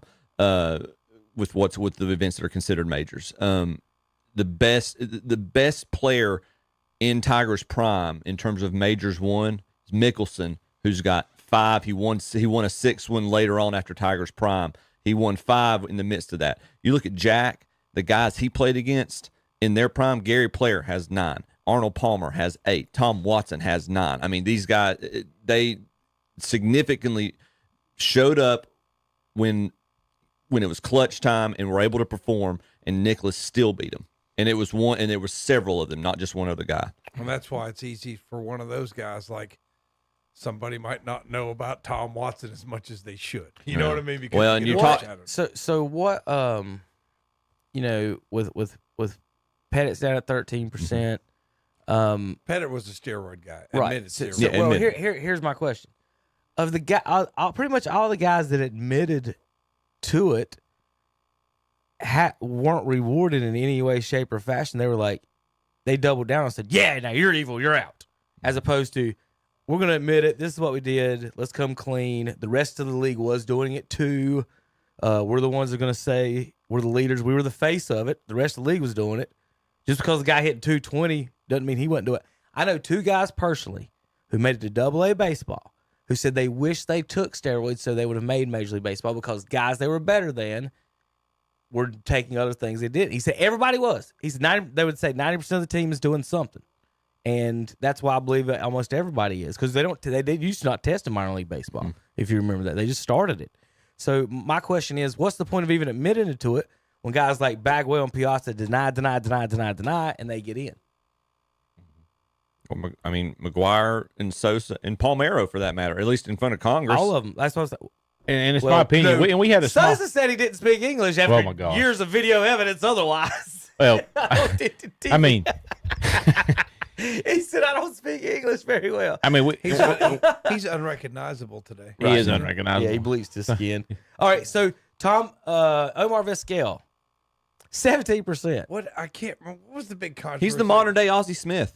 Well, he's the modern day Ozzie Smith, and he probably the argument can be made he hit better than Ozzie Smith. As soon as I saw that, I know that there's something else up with that. I can't remember They're completely the lowdown. completely discounting defense nowadays. Here is the all-time list for most hits by a shortstop. Yeah. Now, if Omar can't hit, why is he third? If Ozzie Smith can't hit, why is he sixth? No, seventh. Tom, Ozzie Smith has 2,400 hits. Can't hit. 2,400, but can't hit. Now, it's about power with them, and that's the thing they hold against them. It just blows my mind how you can sit there and say, you guys didn't hit a home run, but you made like 1,000 stops at shortstop. He had 1 million Gold Gloves. And here's the counter argument to the hit thing. Okay, if you're going to talk about the hits and even take away the power argument, you need to be higher than a 262 lifetime batting average, and that's Ozzie Smith. How does Cal Ripken not have 3,000 hits? I know he played every game. He didn't play enough. He didn't play enough. He played in more games than he had hits, Tom. Well, know what's even funnier is look at his. What was it? I thought I was looking at stolen base a minute ago. He had 35. He's only got Ozzie had 580. 89 more hits than Ozzie Smith. Omar Vizquel has a higher career batting average than Ozzie Smith. He's 272. He hit for more power. I mean, he's got more right. RBI. But who is way better defensively? More home runs, yeah. Like that cannot be discounted at all. It just can't. How good a good shortstop makes up the difference, and it's just insane that. But remember how Omar Vizquel is not. It was the controversy every year because Cal Ripken was voted an All-Star when he didn't have All-Star numbers. Terrible. Yeah, because of the streak. Everybody loved. And I can remember when I was in college. Oh yeah, they printed cards like you ain't never seen of Cal. Yeah, there's 9 million cards back here in the wall. And even in the Ozzie time, the Barry Larkin argument was ridiculous. Barry Larkin's a better hitter. Yes, that's all you ever heard. Got more hits. Yeah. Alan Trammell's a better hitter. Alan Trammell completely underrated. Yeah. You got to remember the women liked Cal Ripken too because he had those blue eyes, right? So all the women liked him too. So his stats didn't justify any like. I would love to see Honus Wagner's stats in the live ball era. I would love to have seen him play in the live ball era. That's just a fun list I saw the other day. I was like, I got to show these guys at this point. And it's like we talked about before the break, just the defense being discounted. And yes, I'm a homer, and he was my childhood hero growing up. There's no Don Mattingly's offensive stats are comparable to Kirby Puckett's. He's being penalized for being a good defensive player because he played first base. He's the best defensive first baseman in American League history, and arguably the second best of all time behind Keith Hernandez. Yeah, see what with Vizquel, August 2021, he was sued by a bat boy for sexual harassment. Oh, see, I remember that. Like I knew something went down. Okay, and that's what's hurting him right now, Chip. And I couldn't remember what it was because when I first saw it, I'm like, say it ain't so. Yeah. It's like because everybody loved Omar Vizquel, and then I knew that story came out. I knew he got into some kind of trouble. I don't even know. There are plenty of steroid users and amphetamine users in the Hall of Fame. Yeah, especially amphetamines, especially in the 80s. Right. That was the steroids of the 80s. Yeah, but him wasn't one of that. It was I remember Lawrence it was a character Taylor thing. was he was he was Carolina's helped next by- head coach. Is he that was what you're helped he was helped by performance enhancing drugs to play football, and nobody wants to keep him out of the Hall of Fame. Can't tell me it didn't help him. Will cocaine help you play football? It would help you play linebacker when you're ripping people's heads off at full speed and didn't want to feel Let's anything. get rid of that like a bunch of That's crazy my- dogs. that's Turned fun. you That's into just Bobby my Boucher. best, dogs. Yeah, you turned into Bobby Boucher. Have you seen the Water Boy? I'm just Water sucks. I think H2O. He couldn't have been the only one on cocaine though. They couldn't have. No, been everybody was in 80s. Exactly. Like everybody was on the steroids. It's like the and everybody basketball was deal on, with them. on the creatine, and everybody's on this. Everybody's on the same stuff. I They promise. creatine is just Coke. They just changed the name of it, right? Let's just call a spade a spade. Right? Victor Martinez got 6 votes. Bartolo Colon 5. Matt Holiday 4. And I think Cologne should get more than that just for longevity. There's the bottom of it. All right, we got to get out of here and make football picks now. JP, we'll be back in a minute. KDC broadcast.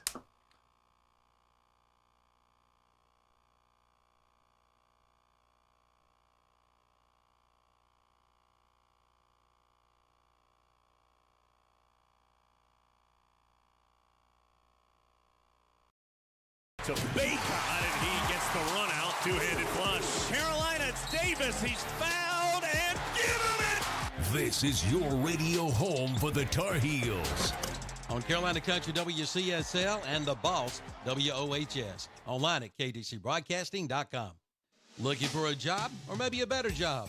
You'll find it at the Career Expo in Dallas, Wednesday, January 31st.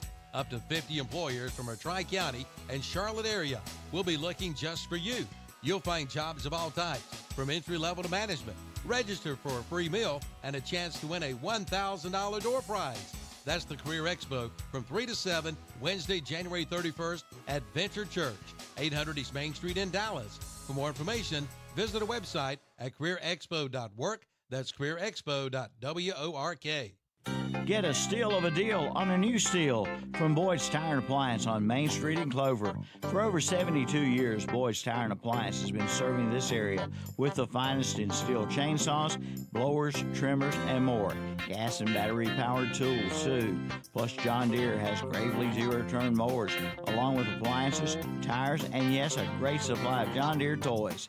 That's Boyd's Tire and Appliance, 110 North Main Street in Clover. Online at BoydTireandAppliance.com and see their page at whatsupshopper.com. Check out the savings on everyday products at This and That Trading Post in Dallas, like cotton balls for $1.25, cotton swabs are $1.50, 180 loads of Gain detergent is only $19.50, Oil of Olay Whip is $9 a bottle. This and That Trading Post has Suave shampoo and conditioning starting at 75 cents. Kirkland fabric softener, 200 loads for $17. Brick AA and AAA batteries are $5.25 a pack, and a 5-pack of Amish soap is $4.25. At This and That Trading Post, 3857 Dallas High Shoals Road in Dallas, right across from the trade lot. They do it all at All Ray Tire in Dallas. No matter what your automotive problem is, chances are they'll have it fixed and you'll be back on the road in no time at all. And check out All Ray Tire for the best tire deals in the area. They're open Monday through Friday, 8 a.m. to 5 p.m. and from 8 a.m. till noon on Saturday. That's All Ray Tire of Dallas, located at 814 Lower Dallas Highway in Dallas. Other locations include Cherryville, Shelby, Morganton, and Forest City. That's All Ray Tire. After a hard day of work, it's nice to come home and relax on a new sofa or love seat from Kurt's Premium Outlet in East Ridge Mall in Gastonia. Take a look at a Havana love seat priced at $695. A Valarno sofa is $650. A Big Ashley oversized Chase sectional is $11.99. A quad living room group including sofa, love seat, and recliner all for $18.95. A Big Power Beast lift chair recliner is $12.45.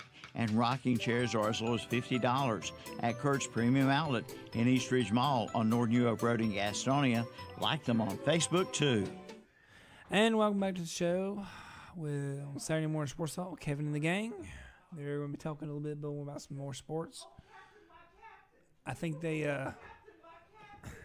don't. I don't think they realize yet that we're back. I did say the last ad to them, so I mean, eventually they will turn on their mics and start talking about with more sports. But I mean, until that happens, I will just keep rambling on and rambling on. You're doing good, JP. You're doing Great, You're doing man. good. Keep rolling, dude. Hold the fort. Yo ho ho. JP, do you like The Hobbit or The Lord of the Rings? I like Lord of the Rings. Hobbit was all right. It's the same story. No, but the movies, I agree. I know what you're saying, JP. The Lord of the original 3 movies that came out are classics. Yes. The Hobbit trilogy, meh. Okay. Yeah. Well, actually, to be honest, my friend Chris, he actually read like the. the- Are you interested in the story about Hobbit? Yes. Yeah, sure, go J.R. ahead. Tolkien's whole thing, yes. Yeah, go ahead. I've done forgot what I was going to say. I don't, You guys suck so bad. I just. Look, I man, just we're can't even ask well-rounded this- individuals that enjoy in multiple I facets. honestly can't remember what I was about to say now. About the Hobbit? does it have something to do with the video you have put up or the No, picture? it has nothing to do with the video. The video's for Tom. Oh, okay. This is Cleveland We'll highlights. come back to it. If I get one other baseball thing, Yeah. Whitey Herzog said Ozzy might not drive in 100, but he'll save me 100. Exactly. Well stated. Well stated. Gosh, what was I about to ask? I was at a fundraiser last year, and they had, and Kevin, you'll appreciate this. They had 4 like actual MLB St. Louis Cardinals hats. One was signed by Lou Brock. One was signed by Bob Gibson. Well, and it was in a case. They were all together. One was signed by Bob Gibson. One was signed by Ozzie Smith. I think one was signed by who was the other one? Might have been Keith Hernandez. I can't remember, but there was a 4. And I looked. I was wanted so bad. And then when the bidding went up to over $2,000, I was like, I got to back out. I'm gonna remember what I was going to ask JP at some point. It was good and it was funny. I'm going to tell you that. It was Tony La Russa. But JP, it was a player. But Chip, real quick, you know, Chip, real quick. A lot of people, most New York Yankees fans would say if you took your guys' all-time lineup, it'd probably be the best, maybe ever. I'm going to throw you a St. Louis at you real quick, see if how you guys would handle it real quick. Okay. You got Yadier Molina at catcher. Of course. Maybe the best catcher ever. Yeah. Defensively. Keith Hernandez at first base. Over McGuire? He's my DH. Okay. Y'all get to cheat and play DHs. We're going to cheat and play DHs. Fair. Okay, I'm with you. Or, no, I'm going to take that back. I don't want Keith Hernandez. Dad would want Keith Hernandez. I'll put Pujols at first base. Okay, Gold glove at. Yeah. So I got a gold glove first baseman, gold glove catcher. Mm-hmm. Second base, Rogers Hornsby. Yeah. Who hit 403 times. Better second baseman than what the Yankees can offer. All right. Then at shortstop, you got your base hits and average defense at Jeter. And at shortstop, we've got Jeter's not my shortstop. Oh, is he not? No, he's not the best shortstop in franchise history. No, A-Rod. Stop it. I forgot about A-Rod. Stop. No, A-Rod. both of y'all can. I will gladly give. I will A-Rod. give 2009 World Championship back if we can disown to A-Rod. Then I go to third base. I got Scott Rowland, another Hall of Famer, and one of the best third base defensive members. Yep. Outfield, you got Lou Brock. Yeah. Jim Edmonds or MVP Willie McGee. Or I want McGee out there just for his batting stance. Or 100 stolen bases a year, Vince Coleman in center field. Pick one of those 3. I don't care. Okay. And then right field, Stan Musial. Yeah. So tell me we don't got a good, if not the best all-time team. You don't have the best all time, but you'll push the Yankees to 5 or 6. Ooh, sweep y'all. Shoot, All Collie. right, Tom, Browns fans in Cleveland. Y'all make some headlines. Have you seen this one? We've got quarterback problems. We're gonna have to sign this guy up. The ferry boat is going by, or the garbage boat. I don't know what garbage boat it is. The guy with the backwards hat looks like my roommate from college, but this is not him. This is the all-star. Check this guy out, Zach. If you hit the audio, this guy on the bank. Oh, that's got a shot. New quarterback right there. 95 in Cleveland. You know where that's at? That's cool. So that guy's Stone Cold Steve Austin on the tip of the barge, and the captain liked it with the horn. That's awesome. You know where that's at, Tom? You ever been on that street or anything? I don't know anything about it. It looks like it's near the stadium, but I've not been at that exact same. At least I don't remember. I've been there three or 4 times. All right, we got bad picks real quick that we've got to get through.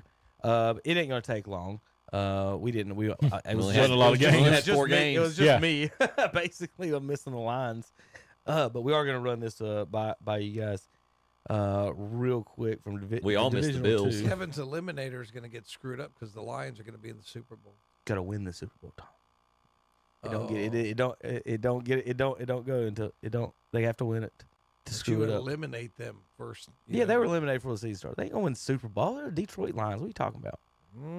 They're also a team that can't win a playoff game. Jared Goff quarterbacked a way better team in L.A. and did not win the Super Bowl. But who were they playing though? Who? The Patriots. Well, who they playing? They might have to be playing who?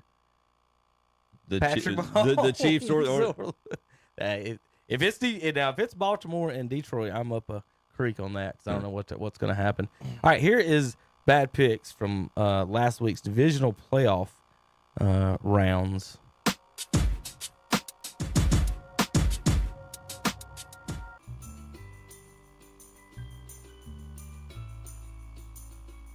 Bad picks. Okay, I guess that means we all have them in the So conference who are you championship. taking here? Everybody's got Bills in the conference championship on my sheet. I'm assuming everybody's going to stick with their pick from last week. You're obligated to that. Yeah. Are we obligating ourselves to those? I don't know. It's Why your wouldn't show. you? What do you think? I don't know. JP had Bills also. Y'all picked them last week. JP had Bucks over Ravens. He didn't pick the conference championships. But all of us did. I'm staying with the Bills. All of us did have. You could change if you want to based I'm on not injuries and changing things like going to that. them. No, I guess that's a good point. Because last week's a different game, but I'm just making the point that we all did have the Bills in the AFC Championship. So with that thought in mind, let's start with Chip. Chip, Bills, and Chiefs. What you got? If again, my Chiefs are my favorite team, but if I keep picking against them, that leads them to winning games. I'm going to pick against them, so I'm picking the Bills. Terry. I'm definitely picking the Bills. Mahomes he's had his little run. He's done. Tommy? That's so Terry. You talking about this year or just for his career? His whole career. It's kind of hard. Good job, it's kind of Terry. hard to follow that level of stupidity. I think I'm going to go with the Bills on a more rational. I just think they're playing better. I think the Chiefs have shown some vulnerability here and there, although. Yeah, you got to go on the road. This will be the end of them. Yeah, well, I think They won on the road last week. Bills are playing well. No, they were at home. They were at home. They were at home last week. I'm sorry. You're They've right. never played a road game. This is their first road game. Mahomes. Yeah, you're right. I'm sorry. Just like the guy said, wait, when all He's them still fans are talking, pulling for you and now all the fans are not pulling for you, it changes the whole outlook. So, Tom, who you got? I said Bills. Bills. All right, so I'm going to go Bills across two. I've got them in the Super Bowl, losing to the 49ers in the Super Bowl on my sheet. Originally, before the season started, I had Chiefs over 40. Let me make sure. I had Chiefs over 49ers to start the season. Terry, the Taylor Swift stuff is got I'm me. so tired of that. It's got me spooked on this, and I don't think that they're going to win it because of all that mess and the distractions. So I'm going to go with my sheet that I picked last week. I'm going to go Bills for the victory, and this one. Terrible pick. Buccaneers and Lions. We all get a new pick here. JP, of course, has the Bucks beating the Lions. Yo ho ho. Baker Mayfield now has 2 playoff wins, as many as Dak Prescott there, Terry. Oh wow.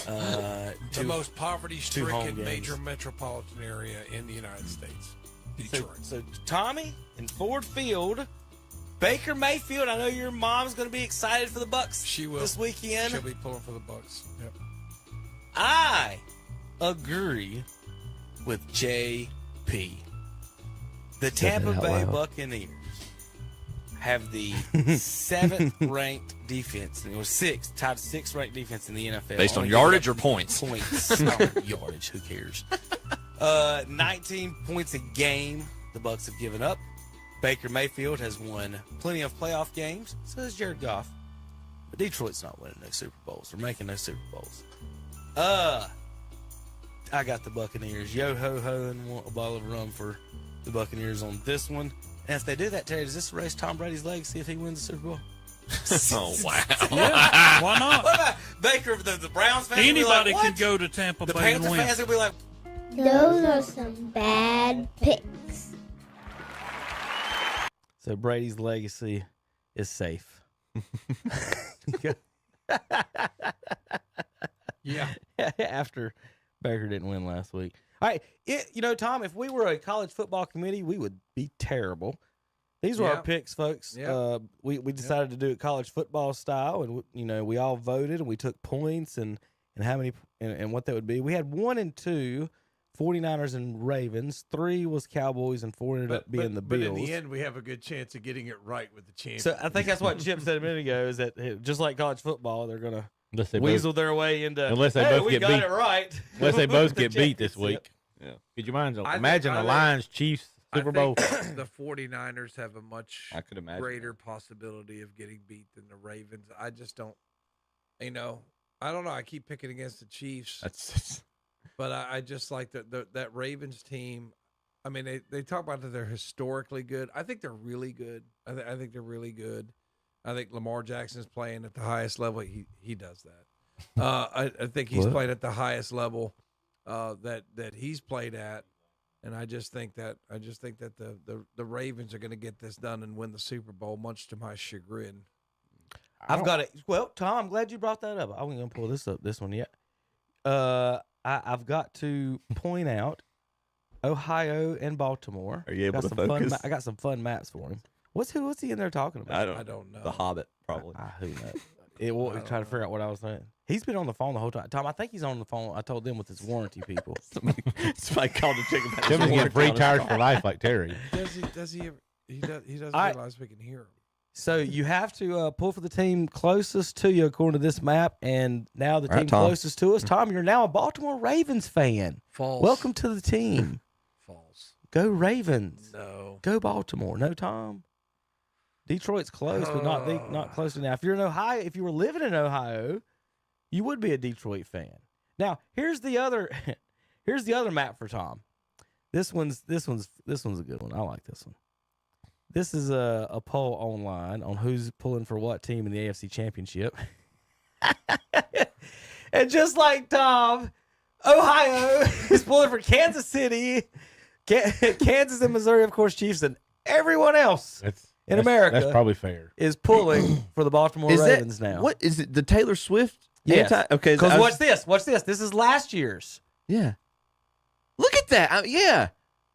Or the year before. This is Chiefs and That was Patriots. the Brady thing. Well, that was an anti-Brady vote. I would And say. so the America, 47 states or 45 states were pulling for the Chiefs 3 years later. And the Chiefs might have took the Patriots spot on that. Everybody's wanting to see them get The beat tweet too. says for you Batman fans, Everybody you either hates that die lo- here or everybody hates a live long winner. enough yourself to become the villain. And Yeah. that's what I just happened don't trust Baltimore. in Kansas City here. But that's funny that Tom said no and refused to pull for him. And then I had that map sitting there right ready for that one. Ohio. I saw this map, Tom, and I was like, Tom's gonna say something bad about Baltimore at some point. No, I'm I pulling mean this it's one just up. we'll never forgive Art Modell for I what wouldn't. he did. Yeah. Correct. I mean, agree. it's just I feel you. He's a terrible human being. I usually don't say this, but I'm glad he's dead. I mean, it's just one of those things. You're just you're a horrible human being. You stole the soul from that city. You're a lying, greedy. It's like the Bulls booing the wife of Krause. Terrible. I don't care. yeah. Just gonna tell you, you want to piss somebody off from Northeast Ohio? Just talk about The old Modell. Browns, yeah. Talk about that piece of trash and what he did to our city. Would And you- you know what? I used to love Ozzy. When Ozzy went Yeah. with him, and it's like Yeah. Ozzy, F you, man. I What mean, it's was just he like I supposed used to go? Was he going to love- stay when there I and was wait a- for the when I team to was- come back and have Tim when I was Couch? On the off chance that they make an expansion when I was a franchise. kid, when I was a kid, Tim I Couch. loved a lot. Remember, Ozzy went to be his GM, and it's like, man, F that guy, man. No, Ozzy was a good no. GM. So if No. if the Browns win the Super Bowl and they bring back Art Modell's granddaughters, would you be there to boo them? I wouldn't boo them. If they some kind of AI generated Art Modell, I You'd would boo boo that. that. Yeah, I Okay. would boo that. But it's just like, I'm not one of these. The Constitution talks about corruption of blood. Okay, it's like basically you cannot convict the whole family because you've convicted one person. So I mean, I feel the same way. That if Art Modell's daughter came out there, I'm not going to boo her. I mean, like, what the F is she doing here? I might say that, but I'm not going. I'm not going to boo a woman. What's wrong with these people? Here's Cam Newton. All right, talking about possible future in the NFL. What is wrong with him? What is he wearing? I know he. That's his hat line. Golly. Zach, hit the button. All right. It's always been there. I've never. First off, let's just put it like this. Can you not do that real Not quick? that- Can you just give us the top 3 teams that you want to go to? Come on, bro. Okay, give us the list. We're We- live. We're not on YouTube right now. Get him rated. When I answer this, I'm gonna put you on the hot seat too. Okay. It's not even 3. It's just really 1. Ooh. Me having, a family now. It's always been about family, and I don't see myself leaving Atlanta. So if it's not Atlanta, I don't want to do it. Bill Belichick reunited, and it feels so good. But yeah, it's one of them situations. It's like, man, I've really turned into a YouTuber / full-time dad. All right, there you go. Nice He probably should stay a YouTuber full-time dad. Nice. He probably will because nobody's taking him. Belichick is not being hired by Atlanta. It looks like He is not. He is not. They already hired their. Yep. Raheem Morris. The Panthers get their new coach. I just can't believe Belichick's not in Dallas, Texas right now at this second. To be honest, I'm guessing he's not getting that Wait job. a minute. I'm in this seat right now. But when you've got a coach that wins 12 wins regular season. Next year, the coach on the hot seat, the hottest with Belichick over his shoulder is going to be the New York Giants situation. Yep. Oh, definitely. Hold it. JP, keep it down in there. I don't know what's going on in there. We can't. It can't be that great at 10 o'clock in the morning. Whatever you're talking about the Hobbit. Panthers hire offensive coordinator. Dave, is it Canales? Canales. I haven't seen a pronunciation. I think it's Canales, but I'm could be wrong. Well, how about we play? I'm gonna play this and let someone else say it since our dumb butts don't know how to pronounce. I think it's Canales. Name. But anyway, coming from Tampa, Zach. He's such a well-known coach. We know how to pronounce his last name. Well, my thing is he's never been a head coach, and your new GM's never been a GM, and you're not sitting in a good situation roster-wise, franchise-wise, or draft picks wise. So I don't know what to think. Let's see real quick what they this right here, little audio. Our worry has always been how is Tepper going to handle a first-time head coach as the owner? Are they going to do meetings again every Monday like he did with Frank Reich? How do you think that relationship is going to be? You're bringing up Tepper and Dave Canales and Dan Morgan. Well, that saved us right there. Tom, will you go down the hall real quick? What do you mean to do? Just go down the hall real quick. This is Dave Canales is what it is. Zach, I'll let you give your quick opinion on the situation there. Just go see who that is. I think I didn't know who he was really. I'm interested after you talk about Baker playing for us, going down to Tampa, performing pretty well this year, and then we had the Seattle with Seattle with Geno. Yeah. He had some pretty good numbers, and Geno didn't play that well this year. So, he didn't play bad. And apparently he was in Seattle one of the years. Russ had a really good season too. Yeah, and then so he's young. Is this one of these guys that that's up and coming? And I hate to put the McVays in there and all these. But that's a viable comparison. Yes. Will you pick the offensive, the hot offensive Mike coordinator? McDaniel. Mike McDaniel. Yeah. I mean, and Kyle Shanahan was in the same boat. So well, you need Tua if you need Mike McDaniel. Do we get a chance of having the hot commodity at offensive coordinator? That's my only shot. We was talking about McVay a little bit. We talked a little bit about Shanahan, but there's more times often than not that it don't happen. Well, here's the question, though. McVay won with a Hall of Fame quarterback. Shanahan's not won yet. Andy Reid keeps winning. Belichick keeps winning. Good quarterbacks. You gotta have a quarterback. The Green Bay coach was an offensive coordinator with LaFleur. Matt LaFleur. I mean, you didn't get anybody with a name that wanted to come to Carolina and coach Bryce Young. It wasn't. You didn't get Belichick. You hired that guy before Vrabel even got. Vrabel was on a plane coming here, and they announced the hire. So they whatever Tepper liked, Tom or Zach. Is he a puppet? There's some ties with somebody that's in it. Dan Morgan. He and Dan Morgan worked together in Seattle. Yes. I don't care, but you get interview Vrabel. And then Dan Morgan's the new. Look, why wouldn't you have Vrabel? Because these guys. What's the problem with the Panthers? They didn't score a point their last 2 games, guys. They wanted an offensive guy to work with the quarterback. Yes. This guy's got the reputation. Yes. He took Baker Mayfield. And Gino. And made him better. He and Gino scored made him 9. better, so they think he can do the same with He Bryce scored Young. 9 points against a team who won 2 games. My question is this. Is that not what he just did? And they hired him. Is he going to be able to – is he going to be given the time to develop him? How much of a Tepper don't leash- give nobody no time. That's what I'm saying. Is this going to be – Hold on. Listen to this. 24-20, 37-21, 42-42, 27-16, 33, 17, 21, 28, 33, 26, and 9. They hired the guy that scored the 9. They lost 15 games, Tom, and they hired the guy who scored the least number of points on them. Who did you pick to pick the lines last week? Kevin, they scored. Who was their offensive coordinator? How many they score against the Eagles? How many score against the Lions? I mean, you can't. Not just many. Not Can't- many. They were in the 20s both. They had 30-some against the Eagles. They did on not? the Eagles because the Eagles terrible. So They had I'm 9. just- What do you mean you can't cherry pick? That's your franchise. That's our franchise. I'm just telling you. Here, They you wanna want see the the box score? offensive quarterback whisperer. Kevin, you're asking why they hired him. I'm telling you, they're not Yep. going to say, we only scored 9 points. And because he's we're not young, and he doesn't want What- any control what is- over. What is Vrabel? Vrabel is a defensive guy. Yes. They don't want that right now because their problem is the other side of the ball. Yes. So that's why they hired 40 or 95% of Super Bowl champions have been good defenses and not quarterback gurus. Yeah, but you didn't ask me to explain I it know. rationally. I It's explained to right. you what they're doing. All right, here we go. And here's what's bad. No, I'm saying here's what's bad about it. Baker Mayfield had 137 yards against them.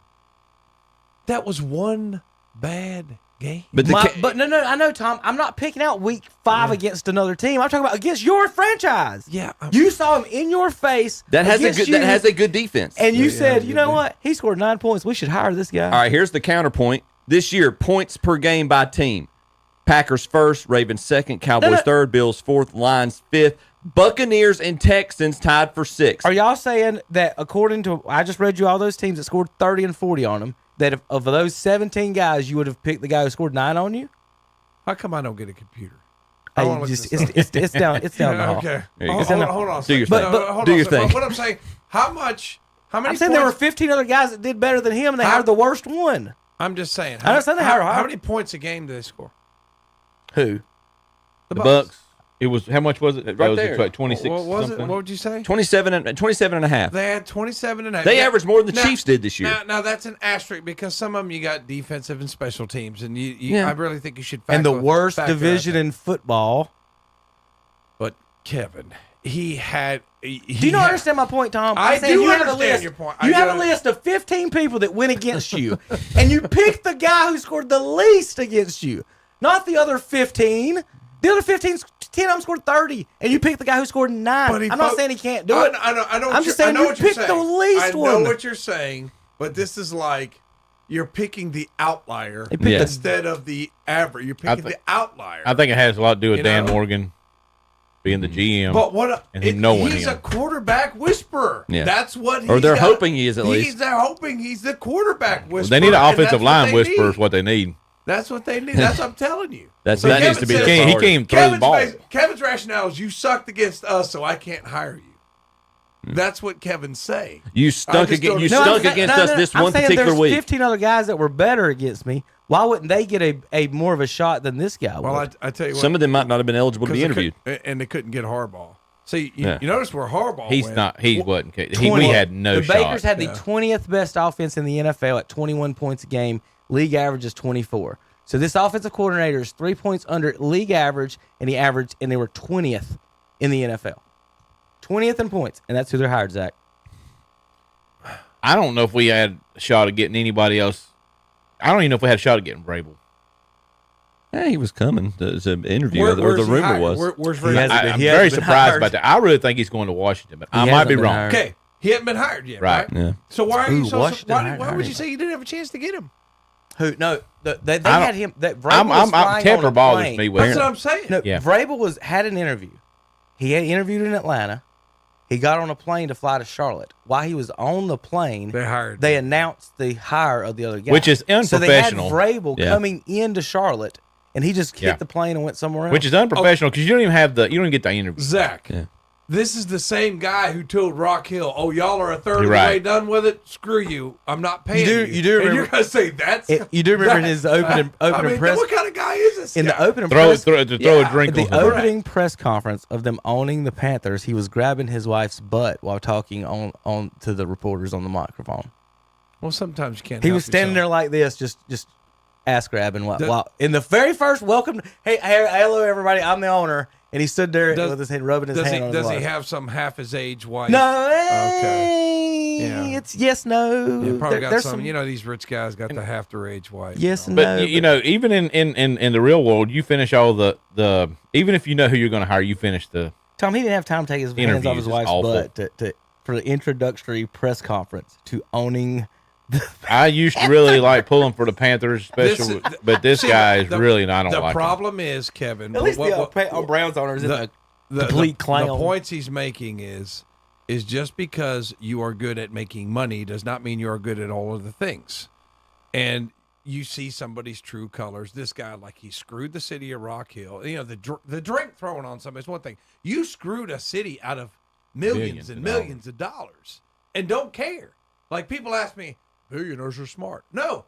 You know what? You know what some of their characteristics are? They just don't give a F about anything. So they'll just, screw you in a heartbeat, not really care, look at you and laugh. In 19 games. That's why. In That's what kind of person in 19 he is. games, the Bucks scored 33 times. I'm just warning you, Zach. And it makes it hard for me to pull for it with that. It might have been the best they could get. I'm sure. That's Hey, that's fair. It might have been the best they can get. You don't think they called Harbaugh? He ain't coming though. But you know they called him. He probably hung up the phone on him, but you know that they called. I don't Harbaugh. know because like you're talking about with the puppets, like with Jerry, like would Jerry call Harbaugh? People asking, would he call Belichick? Would he call Saban? Pepper could tell Harbaugh, hey, if your allegations come up from Michigan, we won't even mention it in the press conferences. Yeah, don't even worry about it. I mean, when you vacate the title, we won't even. We didn't have a shot at Harbaugh. Where he went was, I mean, he's sitting pretty. He's got the quarterback. Yes. My question, you bring up an interesting point in this whole thing about Vrabel versus our new, what's his name again? Canales, thank you. But we were looking for somebody, a quarterback whisperer, so to speak. Would we would we make the phone call to Belichick? No. Not saying Belichick would come. Would we have even try to make the call? I mean, is Belichick the quarterback whisperer? No. Did you guys see the Bucks mistake? All right, Tom. There's 39 seconds on the clock. Yeah. Okay. They have a 17 timeout left. seconds on the play clock. They have a timeout. This is 3rd and 12. The Lions. Where are they on the field? Take a knee. Where are they on the field? I have no idea. The Lions take a knee. You could have called a timeout, made them kick, make them punt. Yes, or yes. No, field goal. They were in field goal range. That's what it was. But would they even kick the field goal? They might pooch punt it and make them go 99. No, they were close to the end zone. I think they had either way. They had enough to call a timeout and save 6 seconds on the clock, and they did not. No matter whatever you think they could have done, woulda, coulda, shoulda, they could have called a timeout and saved 6 seconds on the clock. And I don't know if they missed it, didn't know what was going on. Zach, this is y'all's new offensive coordinator. Or no, he's the defensive coordinator. But he's on the coaching staff that missed that timeout. But I just blew my mind that they Crazier missed the things time. will happen. Remember the Raiders game when it went off the air They back usually in. call timeouts like pretty religiously on that stuff. That's weird that they missed that one. Where was the ball? In a I playoff have game. no idea. Okay, it might have been to where they were going to kick the field goal. But here's something. Either way, you call a timeout, correct? This is what I'll say: that when they were down 14, and then Baker did make a play, converted like a 4th and 20 or something stupid, and they drove him down there. I was like, I don't agree with going for 2 there. You see what I mean? Like, you should they wait went till the for end 2. when you need it. I mean, because I guess what you're saying is we're going to get the 2 here where there's less pressure because we can make. But my philosophy would be I'm going to kick the extra point, and if I miss it, I still have a chance. If I hit it, now I have a decision to make. If I really think I have a 2-point play, I can go for that. But the pressure is also on that defense. Oh, my God. Look at that. Thank you, Calvin. Where'd you find that?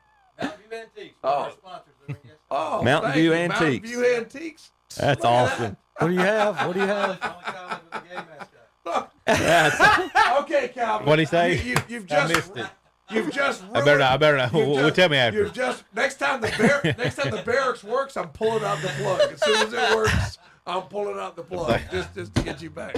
Thank you, Calvin. He got the black-eyed pea in a. Tom got a light up in a- nut. Let me tell you guys something. He got a black-eyed pea in a sweater I got vest. a light up nut over there. Do you realize I get up a lot of mornings and I say I just can't go in and deal with this anymore. But you did today because Terry wasn't here. Burns that bad up there. All right, No. so here's the conspiracy of the week, Tom. Thursday, January 18th on the news in Vancouver Island, it says the Baltimore Ravens and 49ers are going to play in the Super Bowl on February seen 11th that. with Reuben McIntyre and Usher. Already figured out. That was on the news. It's on the logo. Vancouver. It's on the Super Bowl logo. Super Bowl logo's already got their colors on it, Tom, red and purple. Was that not from years ago when they actually did play? I haven't. Post Malone was not. But read the top date at the very top on the weather. Thursday, January 18th. Reuben McIntyre, Usher, Post Malone, February 11th. Those are the correct dates. Dun, dun, dun. Now you got to know who to pick. I don't know. Tom, No, it's rigged. It's rigged. everything is. Rigged. So this weekend, let's go over the games. Let's pick our games. Y'all got any thoughts about last week's games? Anything else we missed besides the?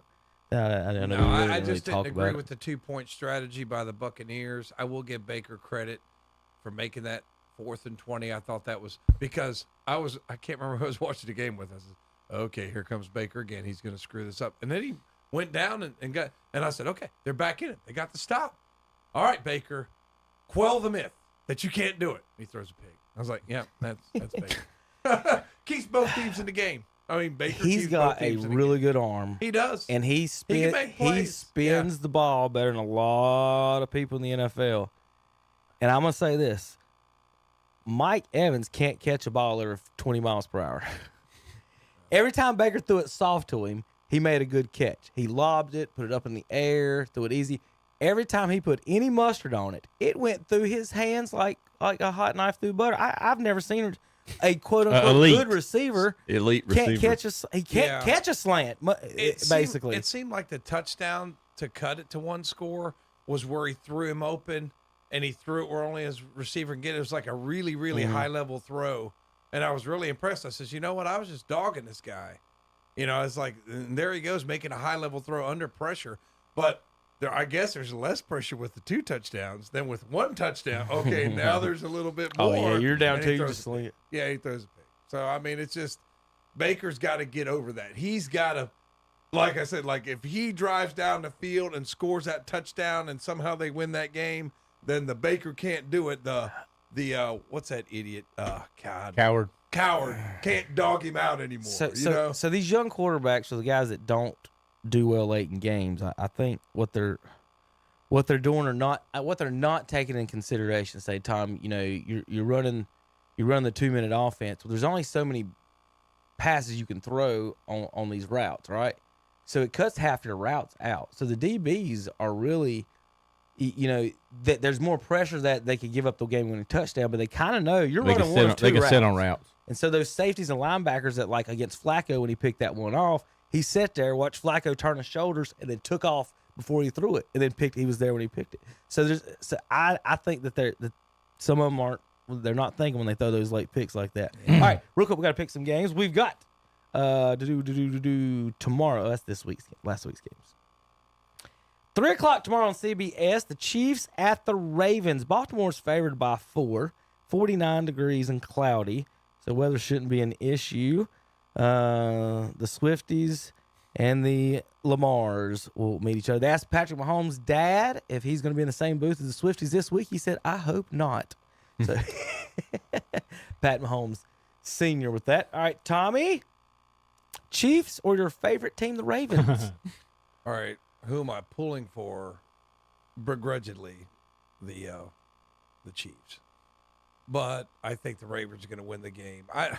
This historically good stuff, I don't know if I completely buy it, but Lamar Jackson, your quarterback's got to be playing at the highest level. I mean, and Patrick Mahomes is playing good football too. I'm not going to take that away, but I just think Lamar Jackson is playing at a very high level. That offense is humming along. Defense is solid too. I mean, as much as I hate and I want to throw up, the Baltimore Ravens will go to the Super Bowl. You got any more to say? Because I'm picking the Chiefs. I want you to keep talking about that. That got awfully close to. Keep going, go Tom. Keep going. I'm picking the Chiefs. Keep going. Man. Tell me all about Lamar Jackson. How great he is. You know, I'm kind of like the way I feel about the Ravens is the way you feel about Duke. Like, you know how you don't watch Duke? I don't watch the Ravens. I hate them that much. I don't watch them. I hate them. It's like you don't hate watch them because plenty of Carolina fans hate watch. Say Duke. I do not hate watch the Ravens. It's like Michigan. Like, you want to turn it on? I watch one Michigan game a year. Oh, Michigan. The Ohio State game. You can have your lamp beside you now. I'm one of those guys, and I'll see the highlights. That's why I'm not like all that familiar. And you really should study your rival, but I don't. Pittsburgh. I hate them. I don't watch their games. Like my mom will. My mom will watch the Pittsburgh Steelers. I hate watching Steelers. I just can't. I just can't. So I should know more about them than they do. I just know they're really good. I know Lamar Jackson. They're getting destroyed this weekend. this got really long. If they get destroyed, you succeeded, Kevin. You just jinxed it anyway, Kevin, because I ain't said nothing. Go Chiefs. Just saying. Okay, I'm done. Who you got your Chip? I can't lose at this game. I picked the Ravens to win the Super Bowl, so I'm gonna stick with them. But even if they lose, my man gets in the Super Bowl. I hate both teams, but I don't trust Lamar. I trust Patrick Mahomes way better. He's proven. So give me the Chiefs. They got that pedigree. I think you're wrong. I hope you're right. Yeah, I agree. Not once in the history of the NFL has a major running quarterback won Super Bowl. He can make it there. That's one of the major reasons. But you know Lamar's got 800 yards this year rushing. Don't forget what happened to Cam when he went into Denver. But remember this the too. Denver game. Remember this too. I mean, what they say, the guys on TV say this and say that. There's one thing that is true. You cannot blitz Patrick Mahomes. No. You cannot blitz him because when you have a good analyst on there, like you have Tony Romo or something, he goes, "Oh God, they're going to bring 6. Patrick's going to torch him," and he does every single time. You cannot. I mean, think about that. You have facing a quarterback that you cannot blitz. I mean, that's tough. That's a nightmare. If you're going to blitz him, you've got to blitz him from the blind side because one of his moves is his spin move back to his. You can't. I know. I'm just saying. I'm just telling you, man. You can't blitz him. The one times I've seen a little bit of success with the blitz against Mahomes, it's come from the weak side because he always does that. He spins to the weak side. He spins against his throwing arm. I'm telling you, man. My formula for picking football games in the NFL is always the best. Number 1, who's got the best scoring defense? Number 2, who's got the best quarterback? And 3, coach. Defensive wise, the Ravens 16.5 a game. They're number 1 in the NFL. Number 2 in the NFL is the Kansas City Chiefs. They have a better at 17.3. You know what, Kevin? You know what? That's an excellent point because there's so much emphasis on Kelsey, Mahomes, and Swift. Forget about their defense. Nobody. You know knows. what? That's because I felt like an idiot. I'm like, you have this Kansas City defense is a lot better. You know who's running his bags? You have the number 2 defense. He is playing a running quarterback. This would be the week. If Lamar wins this week, you can pick him next week against the 49ers if you want. If he's picking the Lions, pick them. They might win it. But this is a really, really, really, really good defense. This is Cam running into the Denver Broncos in the Super Bowl. So I mean, I've got to go Chiefs in this one. Patrick Mahomes is one of the best passing quarterbacks ever. You got me against a running quarterback. I don't care if it's at home. All the signs, and every time I say this, all the signs point, I lose it. But all the signs point the Chiefs should win this game, so I got the Chiefs on this one as well. All right, Lions. Detroit Lions in San Francisco. They've had 2 home games. They've won them both. They feel like they've pretty much won their Super Bowl. If they lose this game, nobody in Detroit will shed a tear, I don't think. They'll be happy with their season. It was the greatest Lions team of all time. And you're running into the juggernaut I disagree. of the San Francisco 49ers. I thought the same thing in 2016. Oh, we got to the series. It was a great series. We got beat. We'll get back. It is so hard to get back. Ask Dan Marino.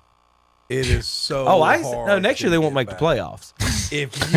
I'm just telling you, if you get there, you gotta win it. Yeah. If you get there, you've got to win it, man. And said they didn't want know to. The question is, do they have enough? Think about all the good feelings and the things they had. Can they keep it going on the road? If they playing, they are happy with this season, they will be perennial losers again. Debo's playing. Happy, if you're Tom. happy they with will this, be. if you're happy with anything less than a victory in the Super Bowl, their coach Campbell, I guarantee you, he's not going to be happy. Greatest season of all time. They won more playoff games this year than the franchise has ever won in the history of the franchise. I guarantee you, Campbell's not going to say, "Well, we had a really good No. season." No. He's not going to say there. that. There are going to be a lot of people in Detroit that think they're playing with house money this week. There's going to be one person who doesn't for sure. That's Dan Campbell. All right, so Tom's got the Detroit Lions in this one. I do not.